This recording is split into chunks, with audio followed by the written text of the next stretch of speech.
Okay. I'm hoping this radio works again, right? You hear me? Mm, Well, it's on again. It's doing the normal things. Hey, We should really I invest in think it like should maybe a work. newer one. Or maybe the wires. Okay, look, if it works, I don't think we should be like funding all of that. I don't think we have the funds according to finances. Oh, Well, that's not yet. yeah. We're not being funded enough for this. It works, I guess. No, It's it's fine. Okay. Okay. let's go. Okay. Yeah. So like, good evening, everyone. You are tuning in to 109.9 FM, the only station for these ever-changing times. You have me, Deimos, and you have my co-hosts, UV and Red. So now Hello. we're in, yeah, Okay, so okay. welcome back to part two. Oh, that's gonna be fun. Oh no, this is gonna be so fun. Um, Why so does it sound like you're in agony, man? I don't know. No, I feel like at I'm this a point. bit scared. Okay, I'm yeah, a bit you know scared. what? That is fair. Both of you should be scared of what I have prepared. Why does Uh, that sound like a threat? Are no, you we'll being see. threatened by a tiny weather fairy? Like, let's be real, man. I'm a very fragile I'd ra- vinyl record, okay? A single scratch could kill I'd me. rather I'd rather not speak on this matter. I can kill both of you, but you know what? It's Oh, whatever, you win. right? It would be against It's Foundation whatever. rules. It's fine. It would it's against the rules and also against my moral ethics, but whatever. So yeah, we're now in episode 2 of the podcast, and now we're going to go into the Midnight Whistle once again, but this time um we will be just picking up where we left off from the first episode, and of course, pleasantries aside, I will um see we'll just be doing the same simple format instead of doing um themes and storytelling, this time we will be tackling um historical accuracies as well as the lore. But one thing still stands, and we will still be going into the art as well. So, are you both ready to get started on this again? Uh, Or yeah. Uh, I'm gonna be doing what I do best and just explain to people about designs, art, and decision of why they have to do like this. Um, are you yeah, sure we're ready? I mean, we gotta be ready, man. Deadline is like coming in right real close. We Alright. it's kind of not the debatable situation right now. That and also, well, we can focus on the next patch when it arrives. You don't have to worry too much about it. I do not want to think about the next patch, and there's a reason why. Everyone knows why. They we most we'll you know see. we why. did not talk about it. Yeah, Do not we'll talk see. We'll about see it. about it from this recording, right? This is like 2 days before the live stream, right? So we'll see. Okay, we'll see. But like, of course, let's sit back and let's get started with with this episode. Um, all right. So first off, we did not I did not go into the lore that much in the last episode because I wanted to talk about the themes first.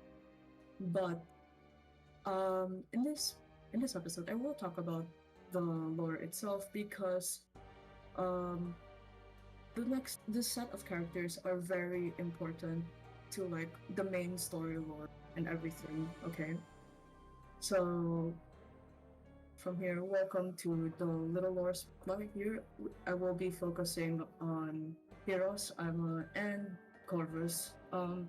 specifically Pyros and Aima as a pair, and Corvus separately.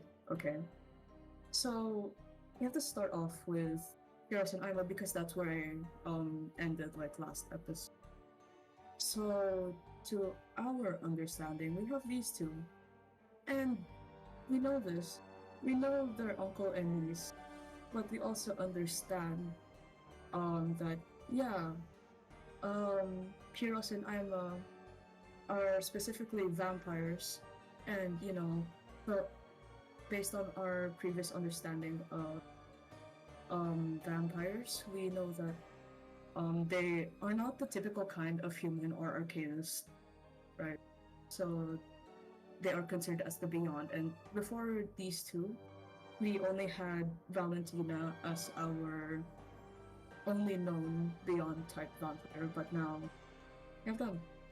And it's quite fun because um from 3.1 we have Pyros and Aima as the two characters who introduce us to um the a lot of information about vampires themselves, and it gives us an idea of who they really are as like a whole group, a whole race even.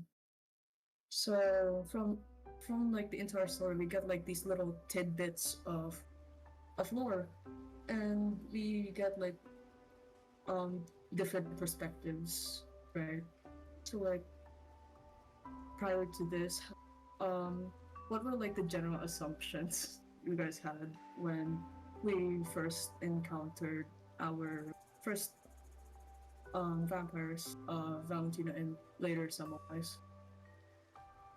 Honestly, the first thing I thought when I saw like Valentina was like, oh yeah, that's based on Camilla. Oh yeah, that's definitely based on Camilla. Yeah, definitely. Now Yeah. that I have That's like one. read it, it's definitely like it gives off those vibes and all that. I mean, Yeah, like I would she say, has the vibes. yeah, the vibes, but like I would say Carmilla is still more personal with her targets and all that. Like Carmilla personally lived with her target for quite a while before being discovered and all that. But um Valentina definitely falls more into the Carmilla archetype rather than the Dracula archetype. But Semmelweis, on the other hand, I can't personally say. It's quite difficult to tell because, like, um, beyond echoes in the mountain, the next personifications we got from her is a series of dusks, and then after that, her own anecdote. And I really like her own anecdote. It's really good, and like going even deeper Yeah. into that. And I don't know, she's her own person beyond the general archetype of vampires, I would say. The Mm. thing about like after playing off the endings of Series of Dust is that I feel like okay, I can see what the writers are trying to do here. Is that they are trying to not tell us everything, especially about Valentina's part. And they're just like, no, we're not gonna tell you just yet. You're just gonna have to wait. And I'm just like, okay, sure, I have patience. I'm okay with that. And we waited for like a year and like a couple of months before we could even get anything about these two. Right? It's totally fine. We have patience, man. Yeah. And like the general idea of vampires has definitely influenced the way that we now read vampires.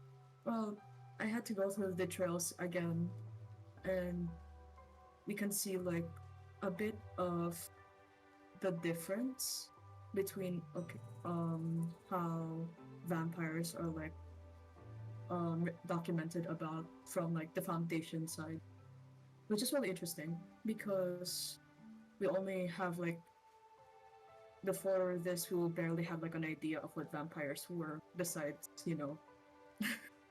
besides that one document from like 1.9 where they were talking about Oh, um where they uh, introduced Valentina as a it, character. is that the part where she mentioned she just doesn't like garlic or something? Yeah, she just doesn't like garlic, right? It's just Um, like it's not a vampire stereotype, guys. I just don't like garlic. It stinks. Oh. it just stinks. And did Oh she like man. just lambast the entire like foundation report about her? Yeah, she's, you know what? More power to her. Yeah, fucking Slay, I slay. guess. It's a power like Slay, sure. Slay. But like yeah. And from the foundation reports, yeah, we are all of that. It's already just whatever we already understand about vampires. We just have a more in-depth analysis of what they exactly are and what their traits how their traits like uh manifest among.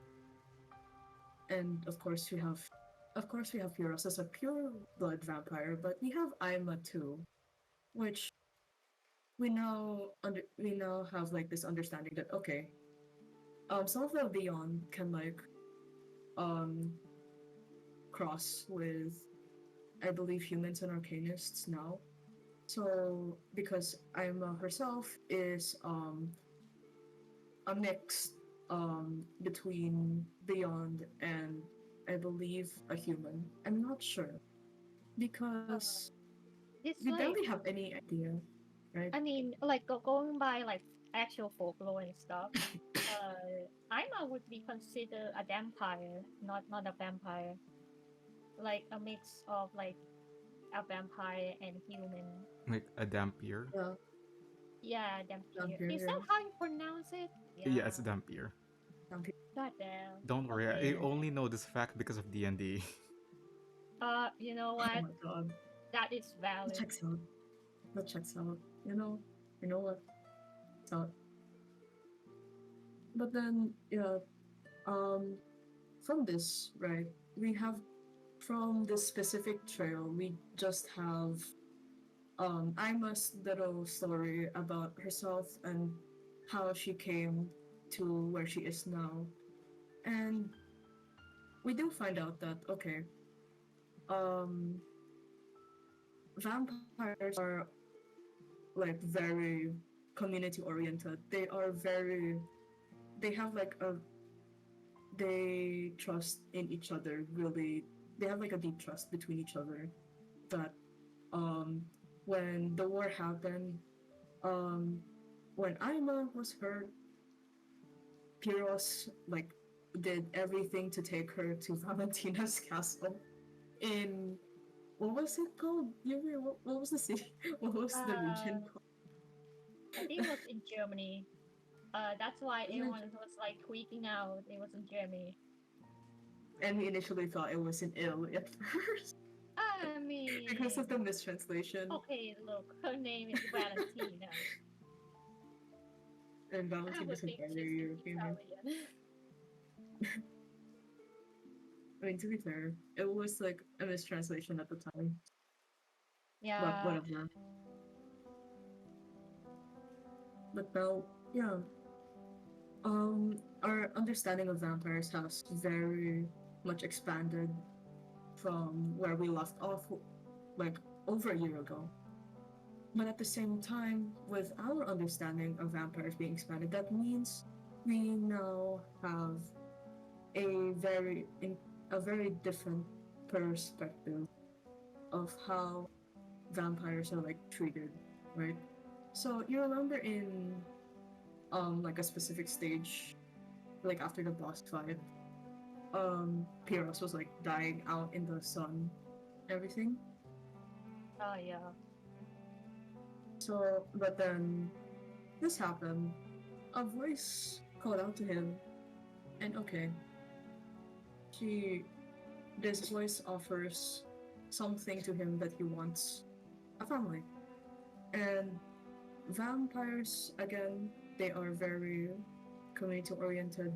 So, as a result, he accepted the offer, and now he later found himself not only in the liberation front, but he also found himself in Manus Vindictae.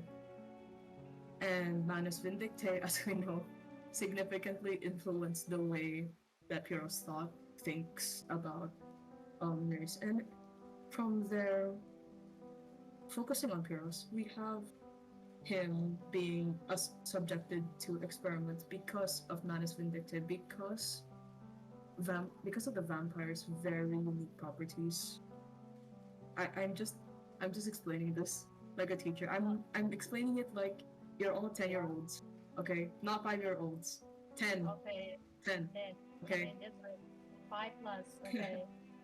5 plus. There It's needs to like be a tag on this whatever. podcast where it's like for ages 5+ and above. For ages Yeah. 5 plus and above. And it's I'm talking about human experimentation. Oh my god. I I mean, mean, like, have you seen the rating on this I mean, game? It's 12 plus. it's 12 plus, and like the first thing that happened. Okay, yeah, I can't Yeah. even say that on the podcast. I can't even say that. yeah. I mean, like, I didn't say But the yo, things the that board happened. game operation is 5+, right? That's kind of messed up. I mean, that's for like, kids to not like chill on the board game, maybe. Yeah, it's fine. it's We just put a 5+ on this radio. Yeah, 5 sure. plus, 5 plus on the radio, and we talk about whatever this is. Okay, but yeah, from here, um, we do know that Pyrrhus was experimented on, and Pyrrhus's beliefs immediately shifted towards something closer to Manus Vindictor's ideals, which which connects because Manus Vindictae themselves have been trying to like conduct something interesting, right? And we have this trail. This trail I was very interested in because this is about the infected. This is about Semmelweis, per se. Yeah, but finally we have some more. There's some more about how Semmelweis survived that, you know. And if we're reading here, we just see that okay, there is a very specific stimuli, which is a song, a very specific song even, and that song affects the affects the blood of the infected, and that um allows them to fuse with other blood samples.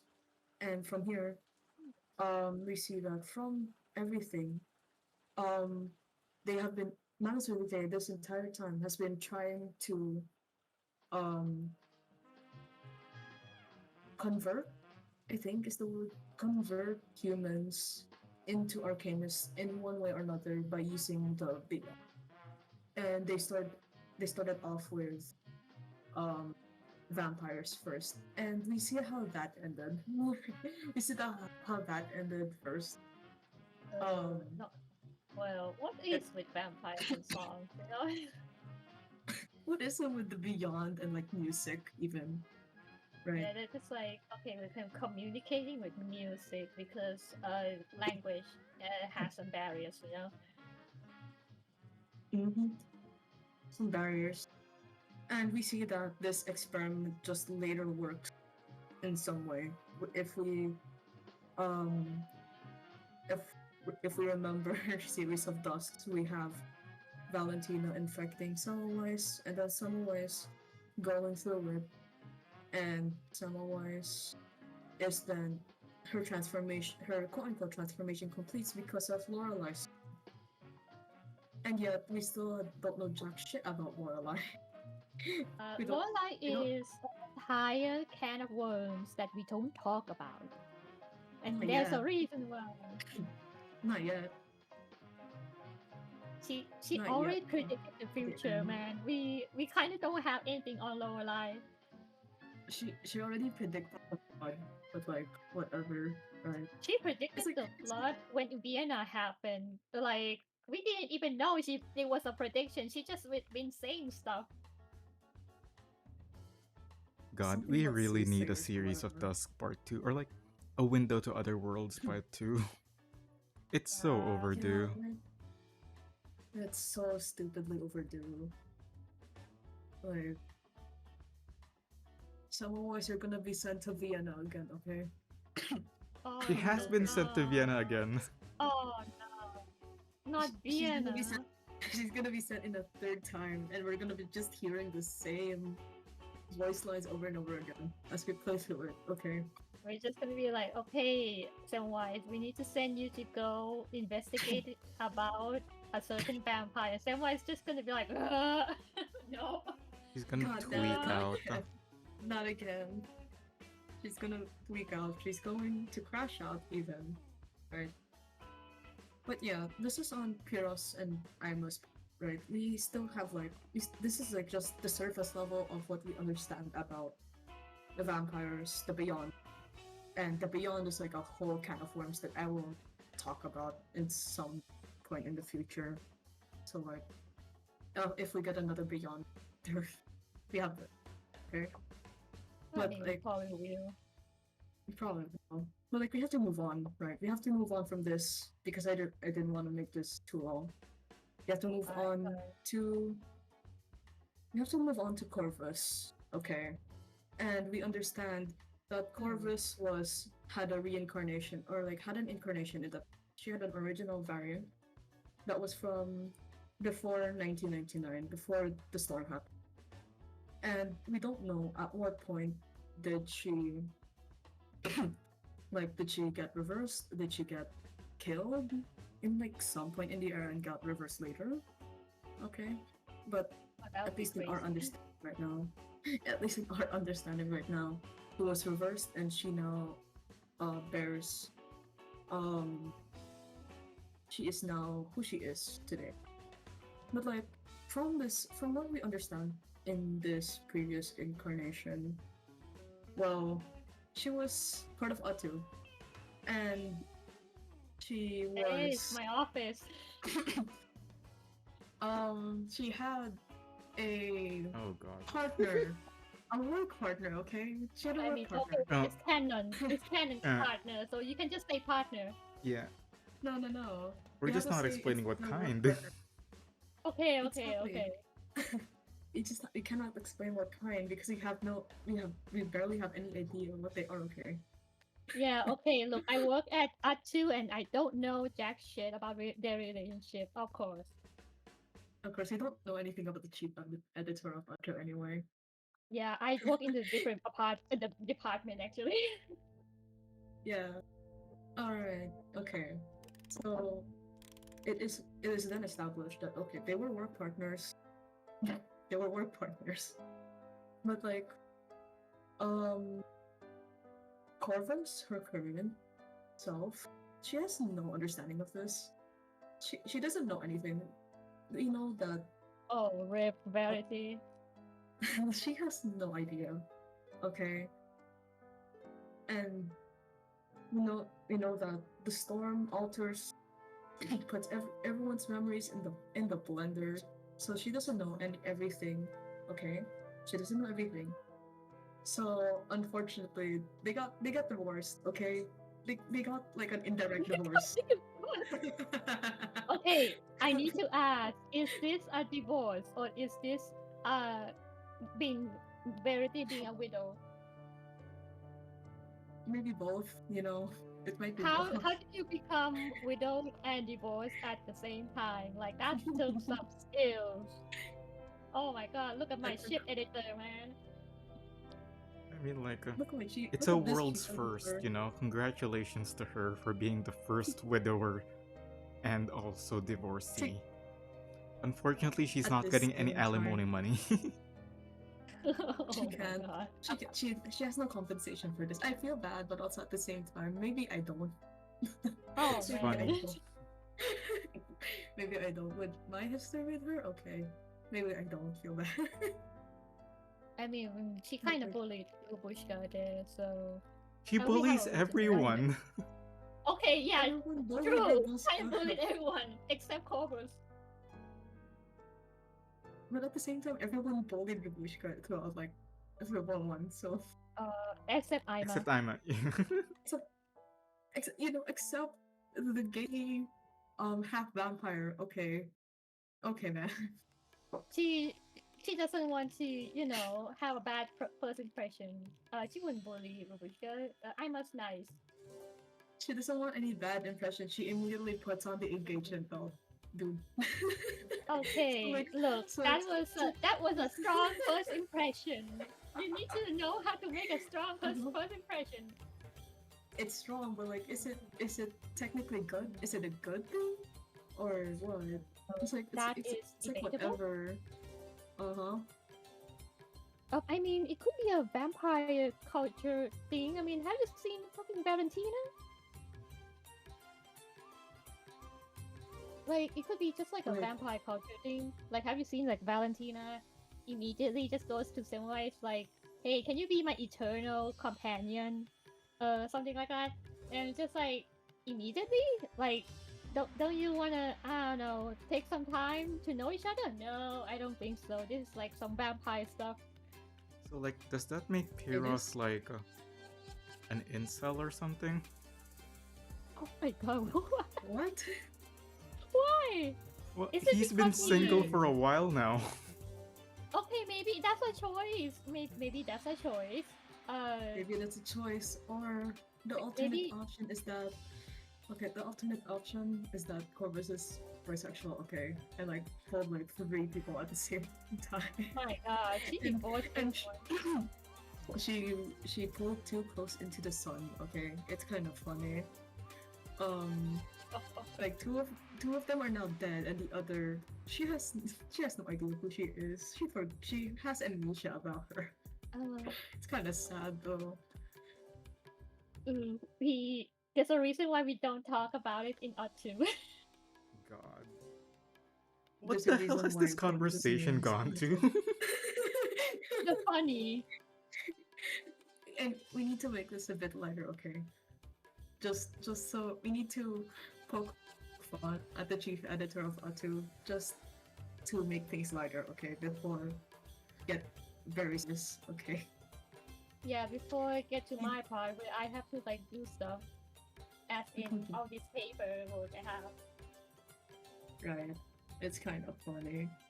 But anyway, moving on from making fun of Verity, okay? We have to go back to the storm, okay? Because of Corvus again. Okay. So now we have the confirmation that at least Corvus, among many other characters, has been um altered by the storm in some way after getting reversed. We have cases like Duncan, we have cases like Paulina, etc. But then we have Corvus, who was like a survivor of I don't know how many storms, and then she came back as um like the conductress that we know today.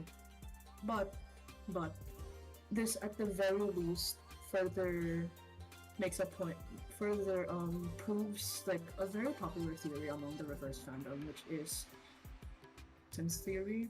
From my understanding of the essence theory, it is it is an understanding about how how the effects of the storm's reversal on like sifted people, and sifted people from this theory they get um what was it? It was them getting physically and physically reversed or like physically torn apart, but when they are reformed in like a different era, they remain essentially the same. They're just different in some way. And yeah, we have barely any idea if this we have a lot of evidence that this theory is true, but we just need like a final hammer in the coffin, right?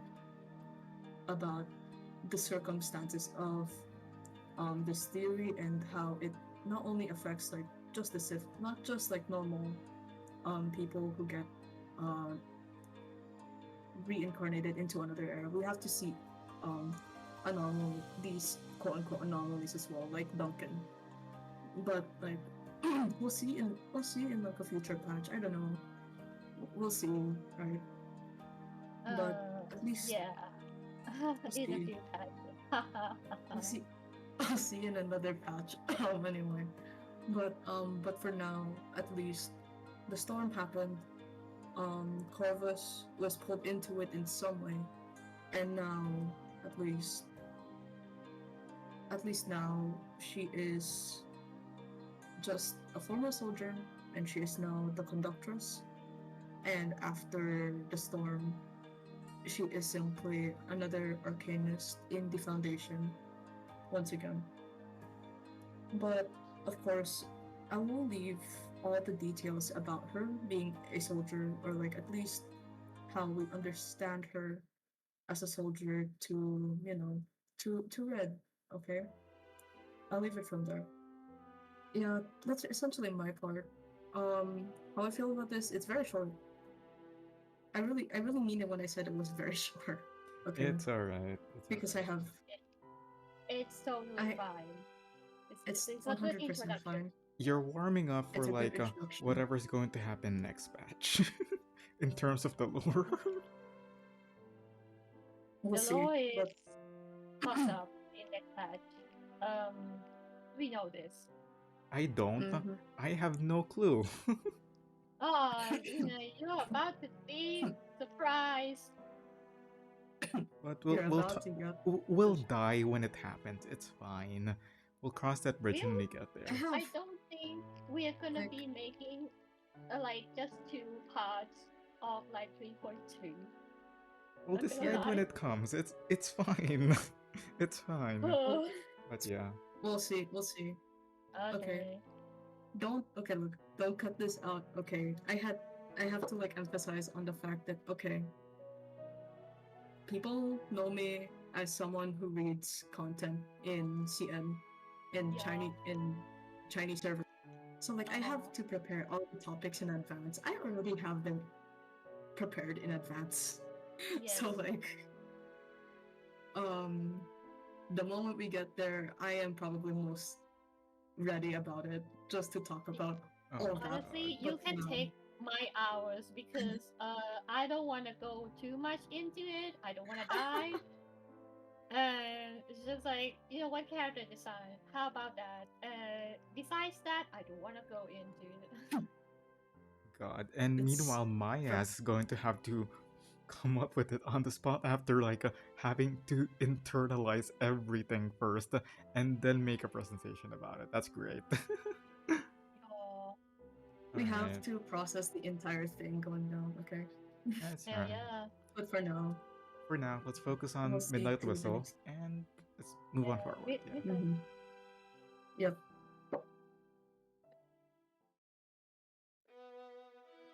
Hello again, everyone. It's another flashback. I can't believe it. It's a red classic at this point, you know? You get flashback every so often, and when I start, it always starts with this. But anyway, hello. It's now my end of the deal of the recording to actually present my side of the story. Now, last time I went through multiple movies and multiple books. They took quite a while to get through, and oh dear, it was quite a bit to discuss. I even missed out some parts about vampire media and all that. But for now, I just want to instead focus on something else, something outside of fiction and more so in the lines of history. But first, before we get into that, we us three usually play games like connections from the New York Times. So what's the connection between these four?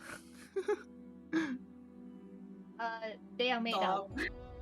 Yeah, exactly. They're all made up. Yeah. Unfortunately, like Nika Termaniki or Nyosa or a Noisa. Or no, sure. And also Or no. Chesheva? Is that how it's pronounced? I believe it is, but I'm not sure. That's the Chesheva. okay. I'm gonna say this now. Yeah. This is technically a Polish term, but Yeah, it's a Polish place. like it's a Polish place, but it's like in like in the transcripts. No, that it had an R somewhere. I don't know why it had an R. That's why the only Yeah, thing that happened to pull yeah. up I is the believe it is Polish like a place. Tresevo, but I'm not that sure, unfortunately. Still, it's Polish, and Polish is a very far away place from the Balkans. That much I'm gonna say. Um, that being said, though, these things when I saw them, I like immediately searched them up because like that's how I usually do my stories. I usually go over Me to too. yeah, Uh, like did you get anything? no. As I said, they're made up Me too. places, unfortunately. But like this is Uh, how I usually Yeah, we tried, man. this is how I usually read reverse stories, especially like chapter 9 and like chapter 10. Whenever there's a term that I'm not familiar with, I go and search them up. And then when things like these happen, where like there's no actual term behind it, especially if it's like a place and all that, it just makes me realize that at the end of the day, Reverse 1999 is a historical game. Like, wow, big shocker. It's literally in the name. I mean, like, not in the name, but like in the genres, alt history and all that. And like, history in of it itself is a very sensitive subject, especially for some countries that have a concern, especially on some countries concerning time of conflict, especially with what we're discussing nowadays with like the Balkan Wars and all that, and also like the very turbulent time in the Balkan and Ottoman Empire before the Balkan War. And as such, um, when I come to think of it, the reason that why we have these fictional places instead of their actual ones is that I believe that it's Blue Box way of handling things with care and having respect for the past and like not and having to tiptoe through some things because as I said, for some countries and some territories these are still very sensitive subjects. And as such, if I'm going to like discuss the history of the place, I need to have the same level of respect as they did. And really, what better place to have utter respect for history than ninth grade history class. Welcome back to school, everyone. It is bruh. now night grade 9 and No, this is like a welcome to nightmare. history class. Hello. It is so good to see all of you. My name is Uh, Professor ReddShifted. It is now in the middle of class and today we're going to be talking about the overview of the Ottoman Empire and the Balkans in the late 18th and early 19th century. Okay, but seriously though, here's the serious title screen. You know it's serious because I'm not using Comic Sans and colors, but like, um, these are going to be my topic for today, and well, of course, first of all, disclaimers. Disclaimers. I am not from the region. I am so far away from the region, and I am not fully aware of the history, of course, of the region. This is mostly based off online sources that I have found. I have gone through like the second page of Google and also to the sources site of Wikipedia. So like it's trustworthy. But like at the end of the day, um this is going to be for entertainment first before educational. And like please, before you take everything I say as fact, research it yourself before spreading it around, alright? And if there is any error, please make sure to tell me. I will be correcting them in the comment section below. Alright? And is there any other disclaimer that I should be doing? I am not a history buff. I am not even a war buff. Just, you know, just you someone can that read has the We're too much just footnotes. time. we're You all can read the just footnotes quote and like unquote teachers. the citations. Yes, exactly. I am not a teacher. This is not actual Oh, history class. This Alright. is not an actress. how many of us are like actually has like a degree in teaching? You have Not me. oh well. And us. I don't think any of us have like any tangential things in terms of teaching at the very least. Well, I'm not allowed to low drop, so you know Yeah, what? Let's let's go. not. But yeah. Let's just start, okay? Alright. Let's just start with class, and we start where all things usually start. The Ottoman Empire, of course. The Ottoman Empire, it's quite well, It is an empire from 1299 to 1922. It's actually a large part of history, and despite that, it doesn't get discussed as much in history class, in my opinion, because like most of history class, we go through with the Greeks, and then the Romans, and then the Byzantines, and then we skip the Ottoman Empire. It's now World War One and World War Two. It's quite a very long period of history. I mean, like, of course, you have the medieval ages and the Renaissance and all that, and all those movements, but it's more so focuses more on the western side of Europe rather than the eastern side and the Mediterranean. And of course, the Ottoman Empire, originally from 1299, is from a beylik or a municipality in Anatolia, which is currently modern day Turkey, which is also why it's called the Turkish Empire sometimes. And actually, as I previously mentioned, there was the Byzantine Empire. They actually overthrew the Byzantine Empire and established their capital in Constantinople, which is a very important place if you know your history. And they took after the Mediterranean after the Romans. So we have the Egypts, then the Greeks, then the Romans, then the Byzantines, and then the Ottomans. And then this is going to be generally our setting for the entirety of the Midnight Whistle. But like, it's not really the Ottoman Empire at that point. However, the Ottoman Empire did occupy the Balkans, and it is quite important to understand the Ottoman Empire if we're going to be discussing things like Corvus's story, which is going to be the majority of this presentation going to be. Because Corvus's story is actually about the Ottoman Empire and the resistances against it.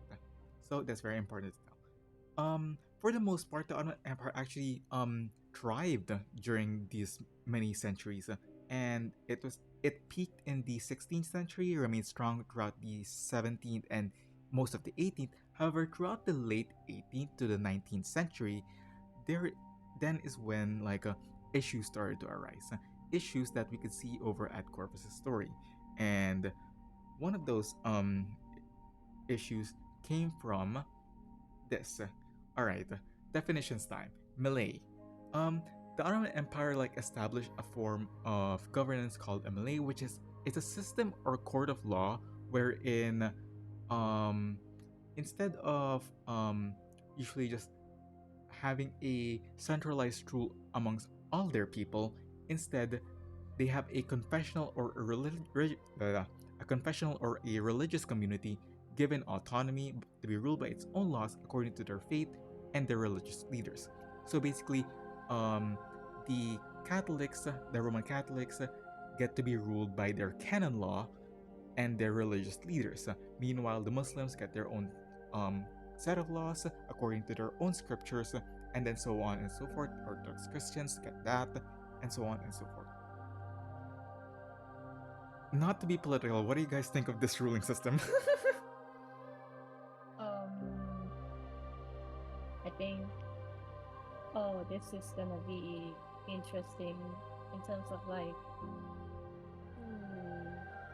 I mean, it's religion, you know. That's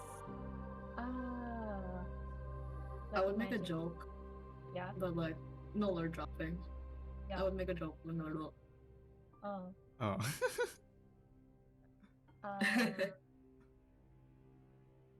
But yeah, it's certainly not really something that we can have at this current time and age because of the separation of the state and the church, which is very much Uh, something.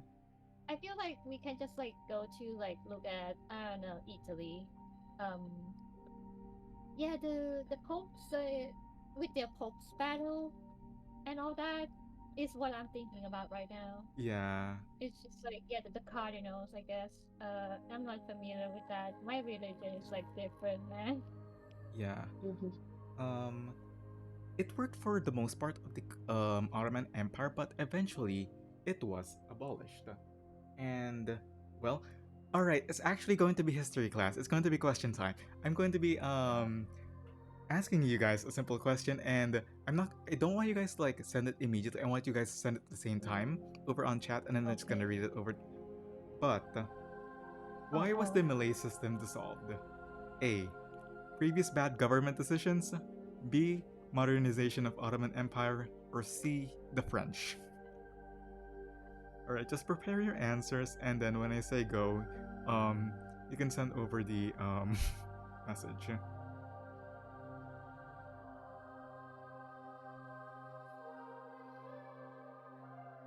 Maybe I didn't say go. No. Yeah, it's whatever. Oh God. So, All right, why the French? Uh, yeah, I mean, yeah, it's French. it's the French. It's the Yes, French. You know it's the French. That's You can always always the French. blame the French, basically, what you're saying. I mean, oh wow, something happened suddenly and it changed something, the entire country politically. That's probably the French. I don't know. Usually it's the French. especially Yeah, especially in like the like Europe to Africa. Yeah, definitely the French. yeah. Something something It's with the either French. the French or the Spanish. It really depends. Really depends. Yeah, especially during this time span. But you know what? Funnily enough, depends on who you're asking. It could be all of them. All right. So just to Wow. explain a little bit, it could be because of bad government decisions. Because as always, it could always be bad government decisions. During this time, the Ottoman Empire had a few wars. You know, that's pretty bad. You know, the Russo-Turkish wars and also the Greek War of Independence, both of which they lost, and also they had began to get on a quite a bit of debt, and also they also wanted to modernize their empire. You know, like they wanted to put a new logo on it that was like very much serif and had simply no design. I'm just kidding. They wanted to, had the separation of the state and the church, and also wanted to quell some other stuff in the background that I will be talking about later. And also, it also is the French, because the French all about being equality and all that with all of their revolutions at the time, and people had the idea and like, oh, we should probably also promote equality unless that happens to us. So we could always blame the French for that. And so it is so Yeah. That being said, though, the main goal of removing the Malays was to quell the nationalism that had begun to spread beyond their territories. And yet, despite that, nationalism began to still spread because you went from a practice where people are separated based on their religion and they will be judged based on their religion, instead to having all of them be centralized, and the only distinction you have with them is their place, their nation. And as such, Malay went from a term about splitting apart people based on their religion to based on their place. And as such, nationalism began to rise again. And with nationalism, because you're an empire, you're going to get revolts.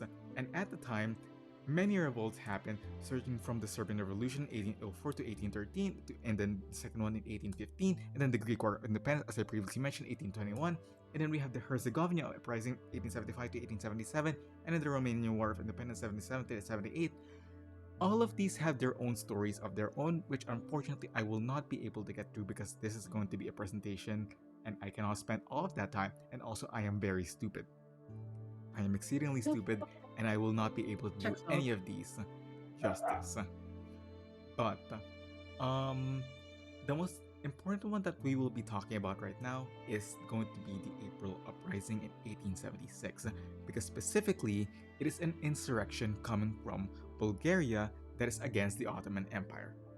Now, the April Uprising is actually a loss for Bulgaria, and the Ottomans win against them, and it was quickly quelled up until I believe May, so it lasted for about a few months. However, the Ottomans had their wins be recorded, and the atrocities they committed were spread throughout the rest of Europe, and instead, it led to Bulgaria being considered a vassal state by the Ottoman Empire, and like they seceded and like, oh yeah, we screwed up. Yeah, you know what? To appease the rest of Europe, you get this new vassal state status instead of just being our occupant territory. Being the case, however, that vassal state led to the formation of some other groups within Bulgaria and generally the entirety of Macedonia. And one of those groups is the Internal Macedonian Revolutionary Organization, or the IMRO. Now, the IMRO is a secret revolutionary society within the Ottoman territories whose goal is generally the autonomy of Macedonia, and the Adrianople regions, which generally includes Bulgaria, Macedonia, and also parts of Greece. Now, um, the IMRO actually is the basis, according to Blue Book, of the Thracian Liberation Front. And that is where the main connection comes from. I took how many minutes to explain that connection? Oh my god.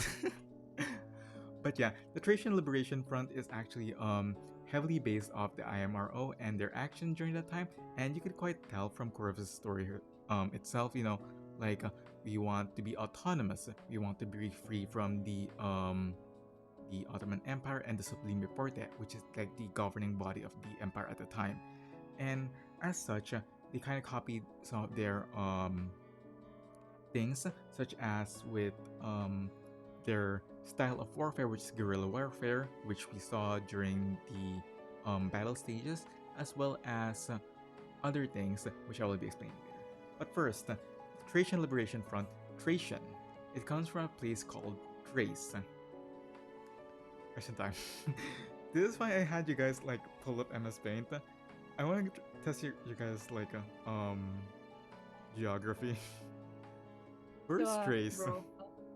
I know where it is because I have to do research for my Oh presentation. god. We all So I know. we all looked at this. We all looked at Yes. it, okay? Yeah, okay, Some muscle point. memory, go for it. I sent the Okay. picture over on chat. Okay. Yeah. Let me just like put it. Man, where is the shape? Okay. I'm gonna just highlighter this. What the hell? Yeah, Like that's why I like a said go for like 10-year-old. snipping tool or something. It's fine. Snipping tool has Yeah. highlighter. Yeah. Alright, you can send the Highlighter. answers whenever. At any point. One thing I would say is that I'm very bad at geography. I'm extremely bad at it.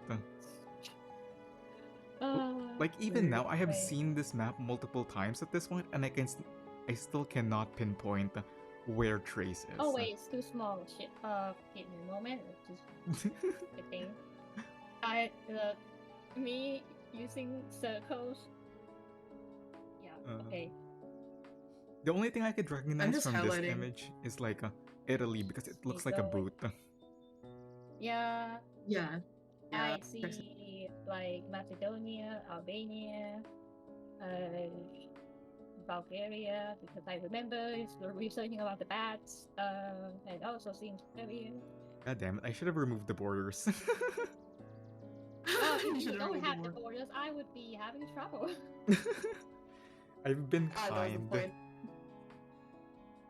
A little too kind, though. Been too kind. Yeah, I I could be sent worse. the- That being said, all of these will be on the test, so like make sure you're taking notes right now. You do not want to be unprepared for Oh, when the they have test comes. tests. Okay. I just said you the answer. I'm not gonna say when the test will come, but just saying it's going to happen. Okay. Dog. Okay. It's gonna be like Dog, 10 okay, hold sessions on. from now, and then I end up asking questions about 3.2, Yeah. and then we're Bro. already at like Oh yeah. This is like two types at of the answer. anniversary. They use the same color. That's kind of funny. I mean, All right, good job. Same Good color. job. yeah. Let's I go. guess. Yay. Yeah, Alright. I It hope scores. I hope the viewers went in along as well, and like they had to see because we know where it is. Well, I don't, but like we pretend that I do. Okay, I researched this. Let's pretend that I did. Let's hope. Let's just hope pretend, our okay? viewers also I did had it. to That's also research really this fun. because of Corvus. God damn it. Yeah, Uh-huh.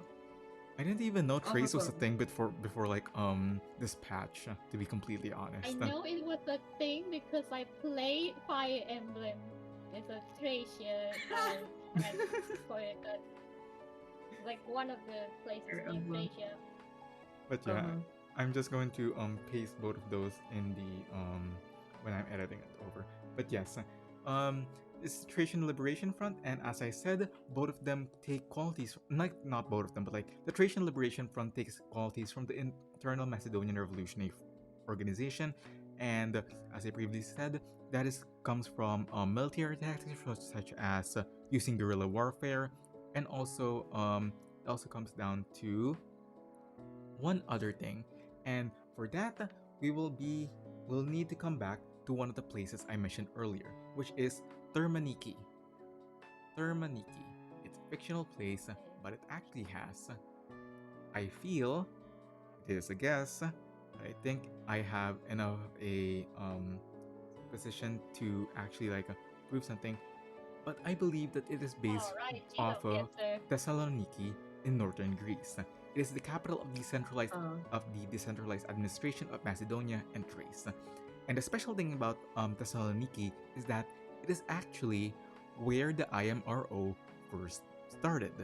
Like, they formed their original secret organization here in Thessaloniki, and as mentioned in Corvus' story, Termaniki is repeatedly mentioned over and over again in where they could head back and they would be safe, where like they could return over. And I think that it makes sense for Thessaloniki to be also it kind of rhymes, I guess. Nikki and Nikki, yeah. Yeah. I just realized the rhyme right Like, now. in terms of world building, I guess they already have like something in mind, and then they just like, okay, we need to change the name. We need to change the name the because thing I'm is still the same. scared. Yeah, Yeah, just in Uh-huh. case. just in Just in case. case. But yeah, Okay. I just realized the rhyming thing right now. That's embarrassing. Yeah. I just remember that, okay. I remember that Ruska kept saying, okay, I'm from Terraniki, I'm from Terraniki, and then Carlos was just watching her, just trying to explain herself in the story, and she just knows that, okay, this is bullshit. Because I'm from This is the bullshit. Because I lived in Terraniki for some time. I am not seeing a 14-year-old like running around. To be fair, it looking has like a been a vampire. while. Like maybe 5 years or Yeah. so. So like she would have been 9 when she originally left and then went to the railways. I don't know, but still. Maybe it's the dialect. Yeah. Maybe it's the Maybe. accent. It Yeah. gave away. It really gave it away. Urubuska doesn't have much of an accent, in my opinion. Not really. Yeah. Unfortunate. But still. Aside from that, however, there's also one other place that I will be mentioning earlier, which is the one that I cannot pronounce. Sheshevo. It's the one thing There, yeah, you it's cannot- Sheshevo. Rest in peace. Yeah, there we go. Sheshevo.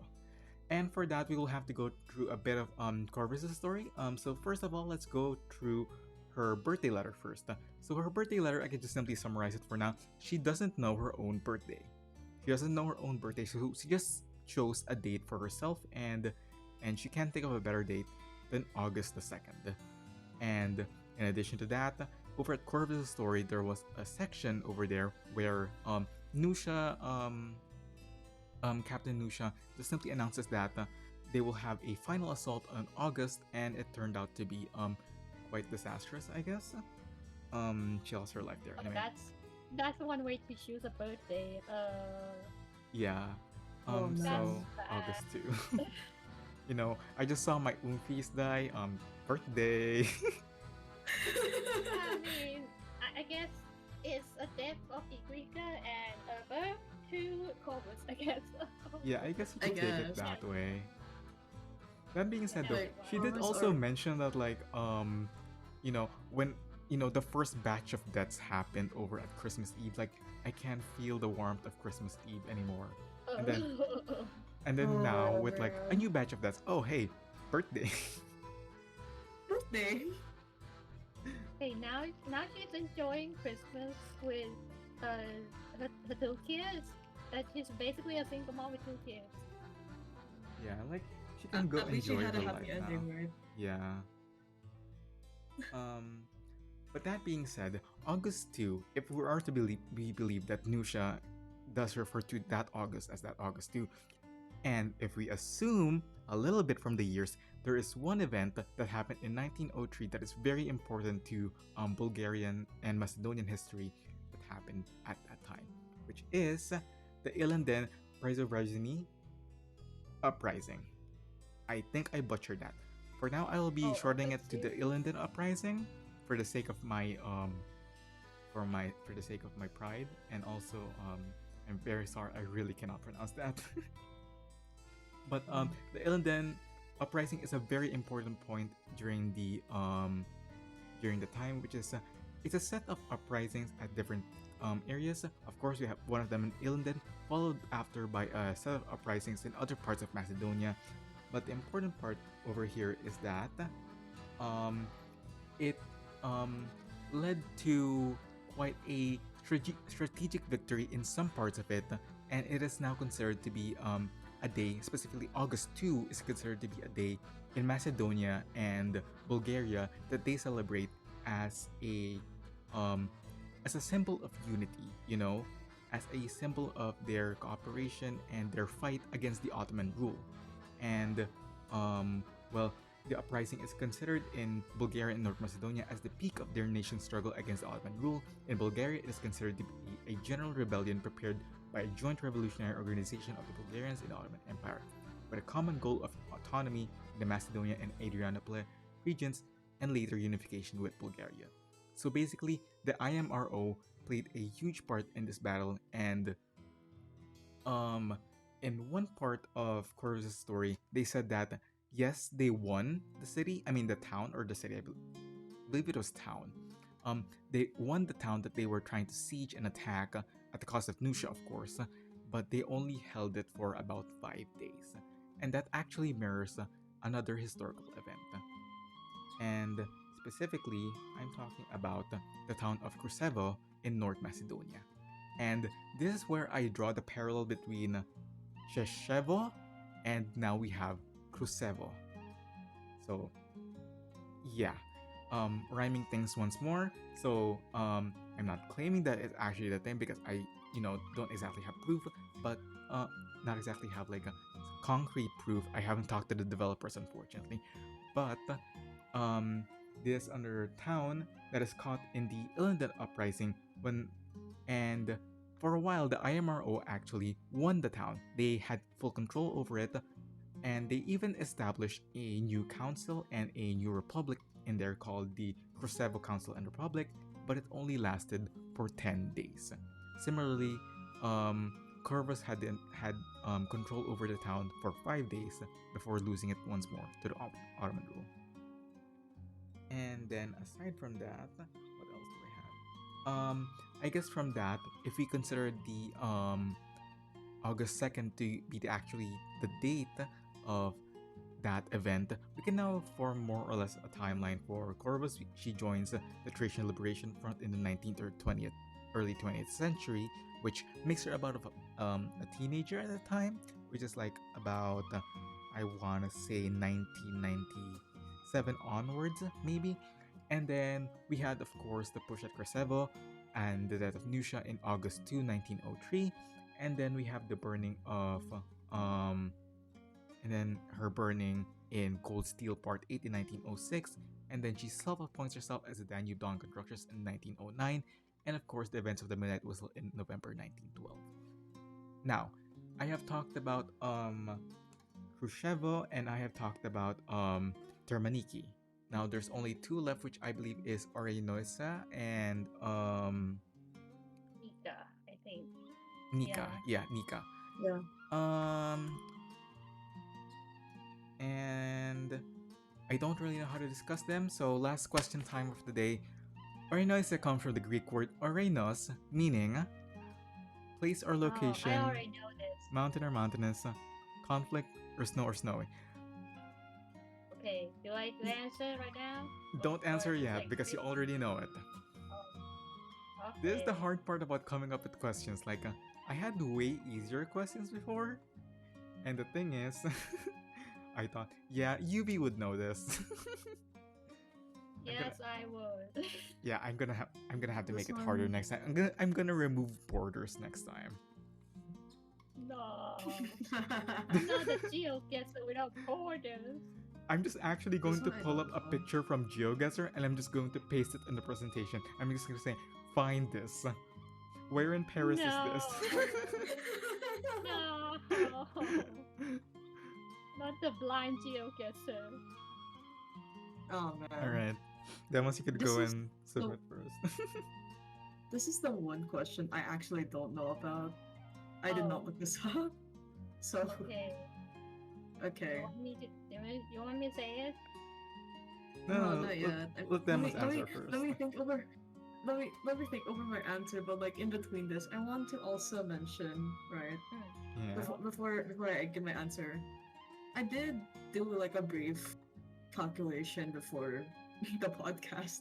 Okay, so like do we have an estimation on when Corvus was born, or like just an estimation, right? And I just calculated it somewhere. I got 1878, I think, is the number. So like 2 years after, I believe, the April uprising. That is a very interesting. Yeah. Oh, that is true. That's Okay. one way So to now born. my the immediate aftermath, right? Okay. Now I have to think of an answer. Let's see if it sounds. Right. Okay. Wow. Okay. Your answer is the same as mine. Yeah, So. you guys are boring. You guys are boring. It's mountainous. Oh what? You guys are boring. Okay. Wow. Hey, look. I have to do research. That's one thing, okay? Yeah. We're all nerds, okay? The funny thing is that I actually knew this before before dispatch. Like this is one of the few things I know before dispatch because um before a few years ago, I believe in 2022, I was running a D&D campaign and um Oh my god, I was D&D. searching around. D&D. Oh my god. One of my favorite things to Uh-huh. do when I can't find a way to name a place, like I have no idea how to name this place, is that I go to Google Translate and then I Google like Translate? type something, pick a random language. Usually it's either Latin or Greek, and then I type out Oh, something, classic. and then I take that translation and then I put it in. So I put so like I didn't have name for mountains, so I typed mountainous. Arenas Mountains. Oh my god. Oh my god, bro. Oh bro. And It's yeah, like, oh that range right there is called mountain. yeah. Those are just mountains. Okay, they're Yeah, just it's mountains. mountain. So like Mountain. yeah. We're calling the sea ocean. Yeah. To be fair, reversed isn't that much better, you know? Arenoisia, Sia, land of Can you see mountains, animus? animus. Yeah. Animus, like, okay, it's for people out there who don't know what animus means. Animus means hater. Yeah. Yes, the character who is a hater is named Hater, which is kind of funny when you think about it. Like, wow, Blue Exactly. that's so genius. It's 10 out of 10. I can't complain about it, you know? Alright, so with that being said though, it's hard to pinpoint a little bit where Land of Mountains is. However, generally we have of course the Balkan Mountains, but however that's a bit upper. However, we have a few closer options here, such as the Urila Mountains and the Pirin Mountains. However, from consensus of other people that I have seen talk about this, generally they think it is the Rhodope Mountains with how it is easier to have like places around it, that is like the um towns and cities that it's in the map right now. But still, apart from that, however, Nika is a bit harder to pinpoint. There are a few places that could be it. I don't want to guess. Like, I don't have as much of a proof with Nika as compared to Termaniki or Shishevo, which, you know, it's quite obvious. Not, I wouldn't say quite obvious, but like, there is clear like connections to be made there. And for Nika, I just, there's quite a few of them, and I don't want to spend too much time because I still have one last part that I want to talk about. We are now out of the Ottoman Empire stuff and things. It's gonna be very quick. It's going to be for the Balkan War, and we're now out of Corvus' story. We're now going into the Midnight Whistle. So one of the things that I wanted to talk about the Balkan War is, they keep saying originally that I need to get out of Istanbul. I need to get to Budapest, and I want to see, of course, the movement of the stuff and things, the location of conflicts, to see whether that actually is true. And as it turns out, it actually is. You guys can see my cursor right now, right? Yep. Yeah. So like here's Istanbul over here, and of course it is being approached slowly over here. And meanwhile, Budapest is actually quite a distance away, surprisingly. Like, I thought it was in this map, but no. Budapest is a bit northern here from Serbia.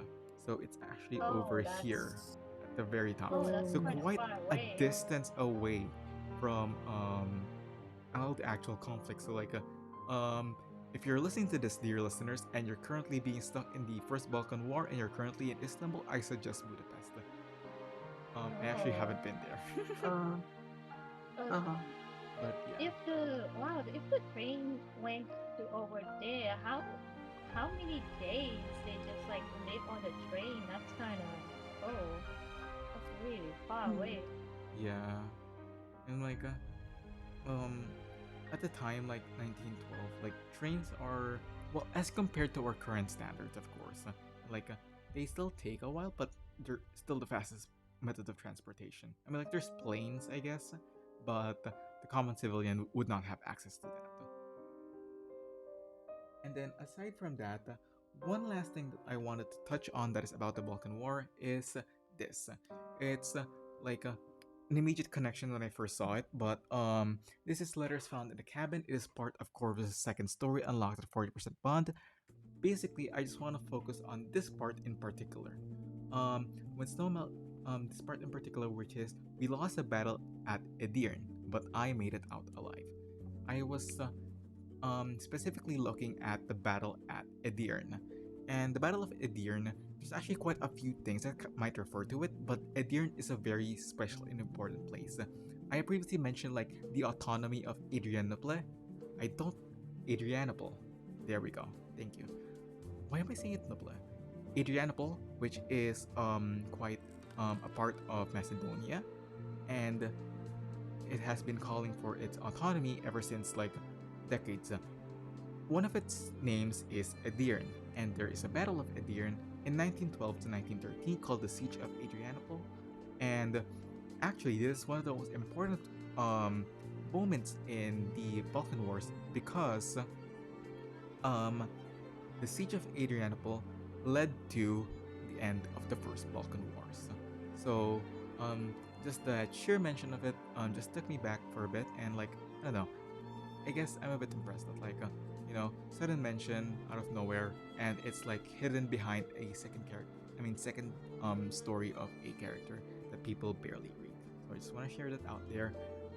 That being said, yeah, unfortunately. That being said, though, it is a bit like I wouldn't say funny, but like it is scheduled at December 1912, and they already said that they had lost the battle, even though the battle goes on until 1913, I believe. Yeah, I believe in the first half of 1913, because the second half is where the Second Balkan War begins. But like, still, the war should still be ongoing. Like the battle at Edirne should still be ongoing, but still, I digress. Cool, neat little reference. And of course, this was put forward to me by UV. Thank you very much. But like, Hell yeah. the Please. the soldiers, or well, the infected soldiers over at the checkpoint that we fight during stage number 18, I want to say that was 18, actually had the uniform of the Bulgarian army during the Balkan Wars, which is, you could see the dark green and all that, also the cap and also the other stuff. Funny thing though is that I didn't pick this image, Deimos did, but I don't know. I kind of laughed when I first saw it because why does he have stakes?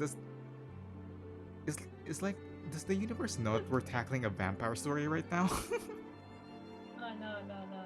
It's just for like camping Mhm. stuff. Yeah, it's for camping stuff. I Yeah. know. I've camped before, but like still stakes. Did you think?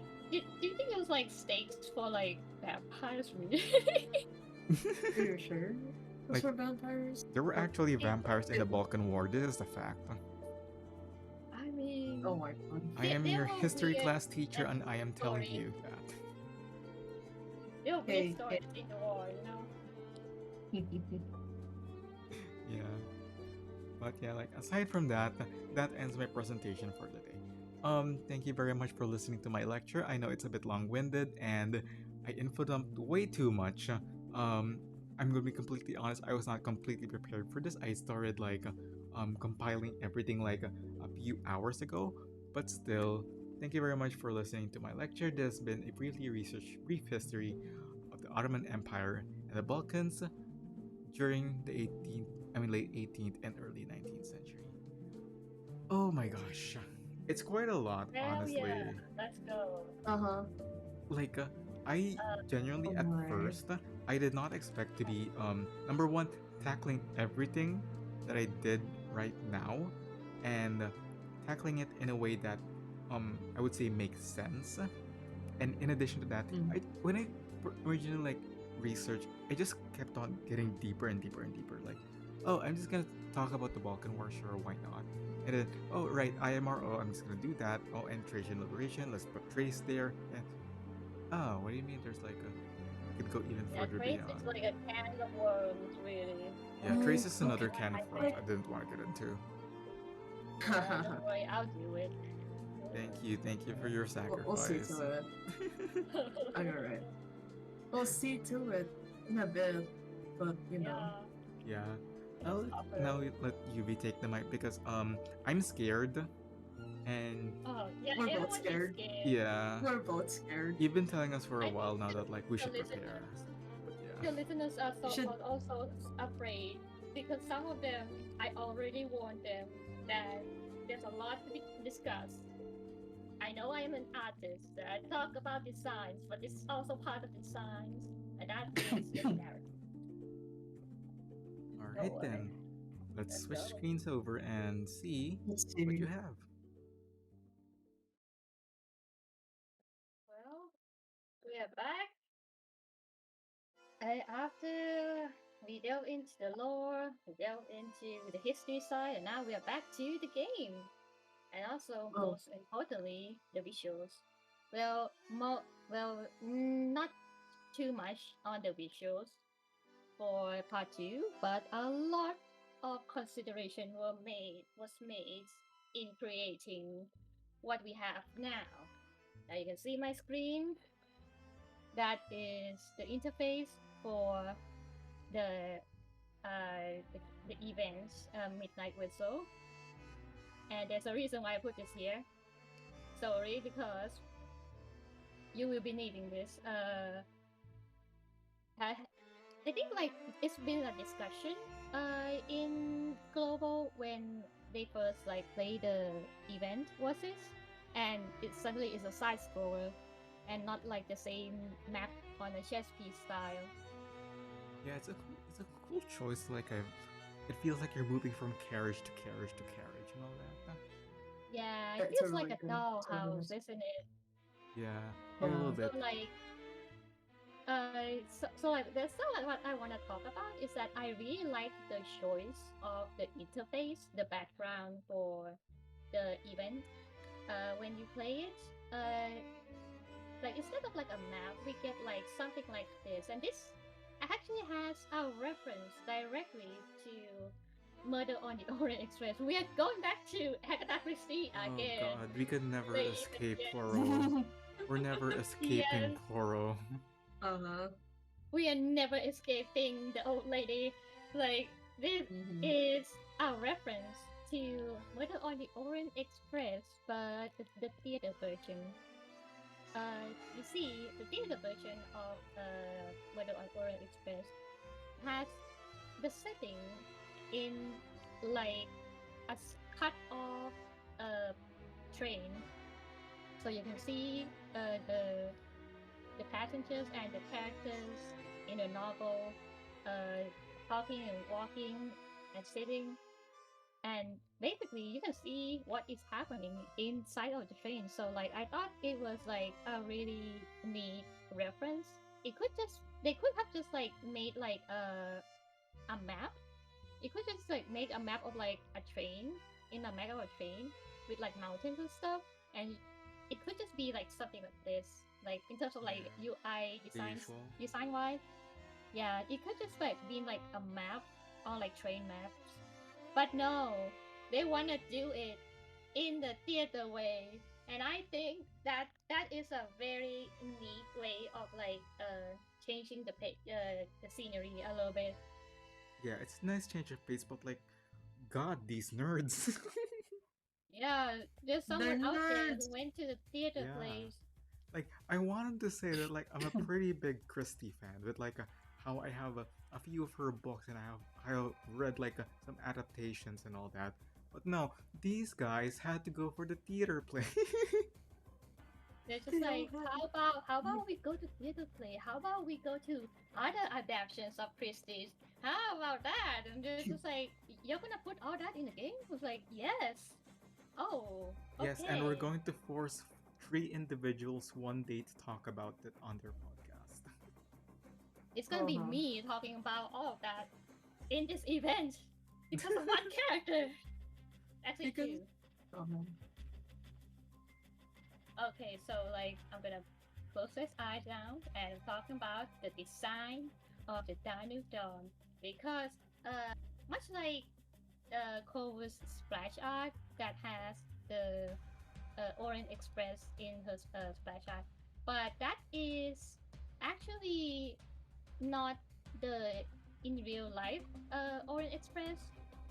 That is the book version that is on the cover.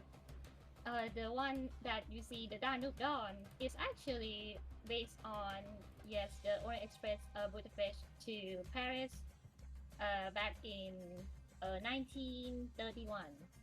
I went to look at all of the trains that is in that one timeline. Oh dear. oh And no. this is the closest thing I could get because this one actually has I don't know what it's called. I tried to look for it. I do not know what it's called. It should be something for like the oiler, and you can see like this part here too, like the little bit on here. And I thought it was like really interesting because the other version of the Orient Express does not have it. I still don't know what it is. I went to look at it in the blueprint. I studied trains for hours, but still don't know what it is. I think it's like it's supposed to be like the oil for like the train driver to be like controlled. It's either the oil or it's actually like electric vault or like electricity. But like I think Corvus mentioned that they just use candles, so I think electricity is not a thing yet. I don't think it's that electric. I mean, we have this. I guess Yeah. this is like the closest thing. Mm-hmm. Or I guess like lights. unless we just. I mean, we have Like- Corvus. Technically, that is electricity. Yeah, technically. Sort I of. guess. Corvus is a Basically, power okay. source. Yes, A power source. a power source. She's like a battery charger. Yeah. Yeah. She gets like He's more never and more sleeping. OP as we think about it. I mean, she's really OP, low wise. Yeah, she's never Okay. sleeping. Yeah. Another thing that I've noticed is that like every so often when it's Yuvi's turn, like when she just says, and then I researched it, both me and Deimos just go like, oh no. Oh no. Oh no. I mean, you Good. know how I am when I do my research. Yeah, like I'm just dreading it, at goes- this point. Yeah. It goes into a deeper and deeper rabbit hole Yeah. because it's so Yeah. stupidly extensive. Don't worry, you'll get used to it. Yeah, let's rip off the Yeah. band-aid. Let's go on. Okay, I'm gonna go Yep. back to like a little bit. I'm gonna gloss this over a little bit on like Rubushka's character design that I forgot to tell you on like the first part because it totally slipped my mind. So like remember when I talk about like embroideries and stuff, and there were like parts where I mentioned about the colors, and this the colors and its meaning also goes with Rabushka's hair. You can see, like if we see like tiny what do you call it, bands on like her braids. These are also the colors with the meaning that we mentioned last time, with the red, with green, with yellow, and blue. The white is from her hair, much like the last time, where the white is from like I think it was like shirt or something. I'm not sure. That might have been Corvus' part. I And didn't even notice that like it had colors on the braids. yeah, I had to zoom in. I actually zoomed in and like pay attention to everything. I actually looked up this one too, and I couldn't find Just it. What is attention wrong to with detail. these It's for. artists? There's something We wrong do our with them. job. Okay, Doing so her like, job. Okay. believe it or not, her braid actually, I think it's like inspired by the Balkan traditional braiding, which is like very thin lines of like braiding. But you can see like it's not that accurate because stylized. You know, you got to sell the Kasha character. So Yeah, I you think gotta this gotcha. is supposed to be like an sort of inspiration, but like not a 100% style. And I appreciate that. I appreciate the details. Now, okay, we gloss over Bushka, we go to Corvus, which is not that much, but I want to mention it, and that is her Arcanum being like in a rose pattern. And the rose pattern is Like just primrose? for the national rose of Bulgaria. Yes, the rose, the Rosa Damas. Yes, and that is a little bit. So now that we have done, the exercise, the tiny little bits. You know the warm up. Yeah, That was just just just the warm up, by the warm way. up. That's just Oh the no. warm up. So before we get into the bits, I wanna go on with this. Gonna be about Corvus, and this is going to be about like her journey of like identity, because at first she was a stray. Yes, she was Yeah. called a stray, slave, and I think something else, rat or something. Yeah, Yeah, it was rat. yeah, it was rat. I'm gonna use just two. So did she first start off at this? I know you're probably gonna be confused, like where are you going with this, Yubi? But you know what? Trust the process. And then she got a home. She turned to Iglika,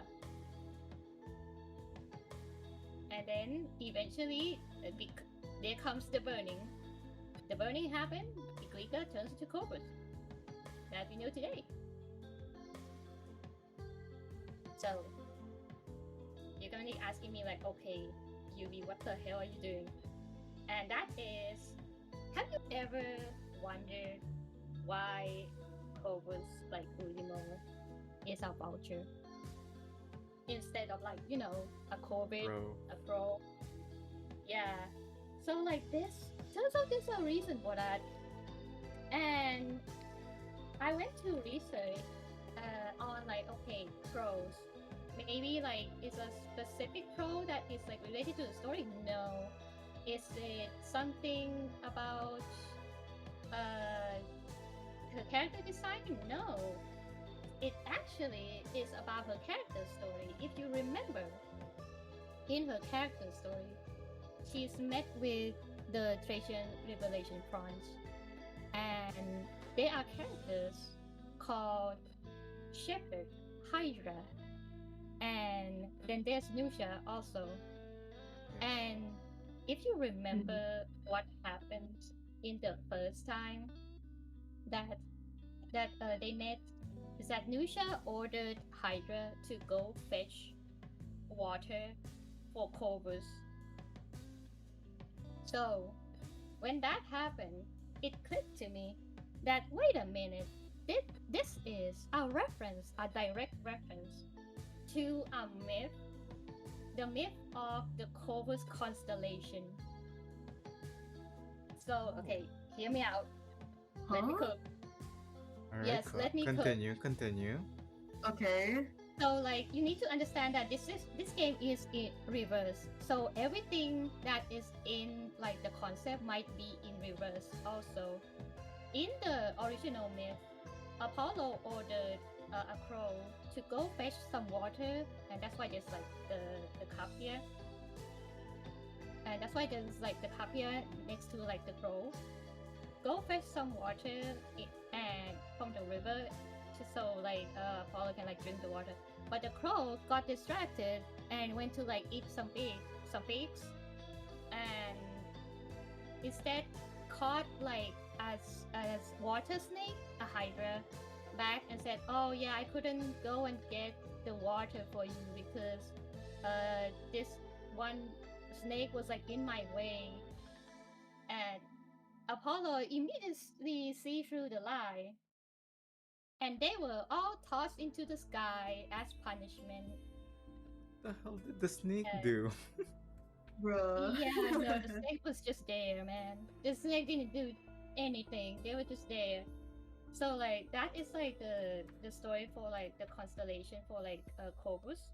But in the story of like Corvus the character, it was Nusha who ordered Tordor, or and his other name Hydra, to go fetch some water for Corvus.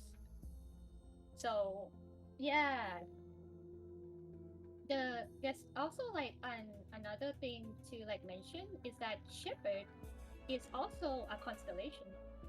Shepherd is the constellation Lutes. I'm not sure I'm pronouncing it right, but it's the constellation kind of like just near the Hydra, the big one, like about here, you know. Corvus is here.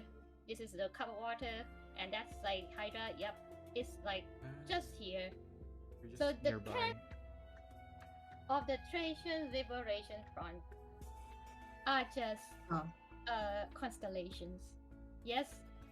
So now we got what we need. Okay, we got what we need. It's like constellation.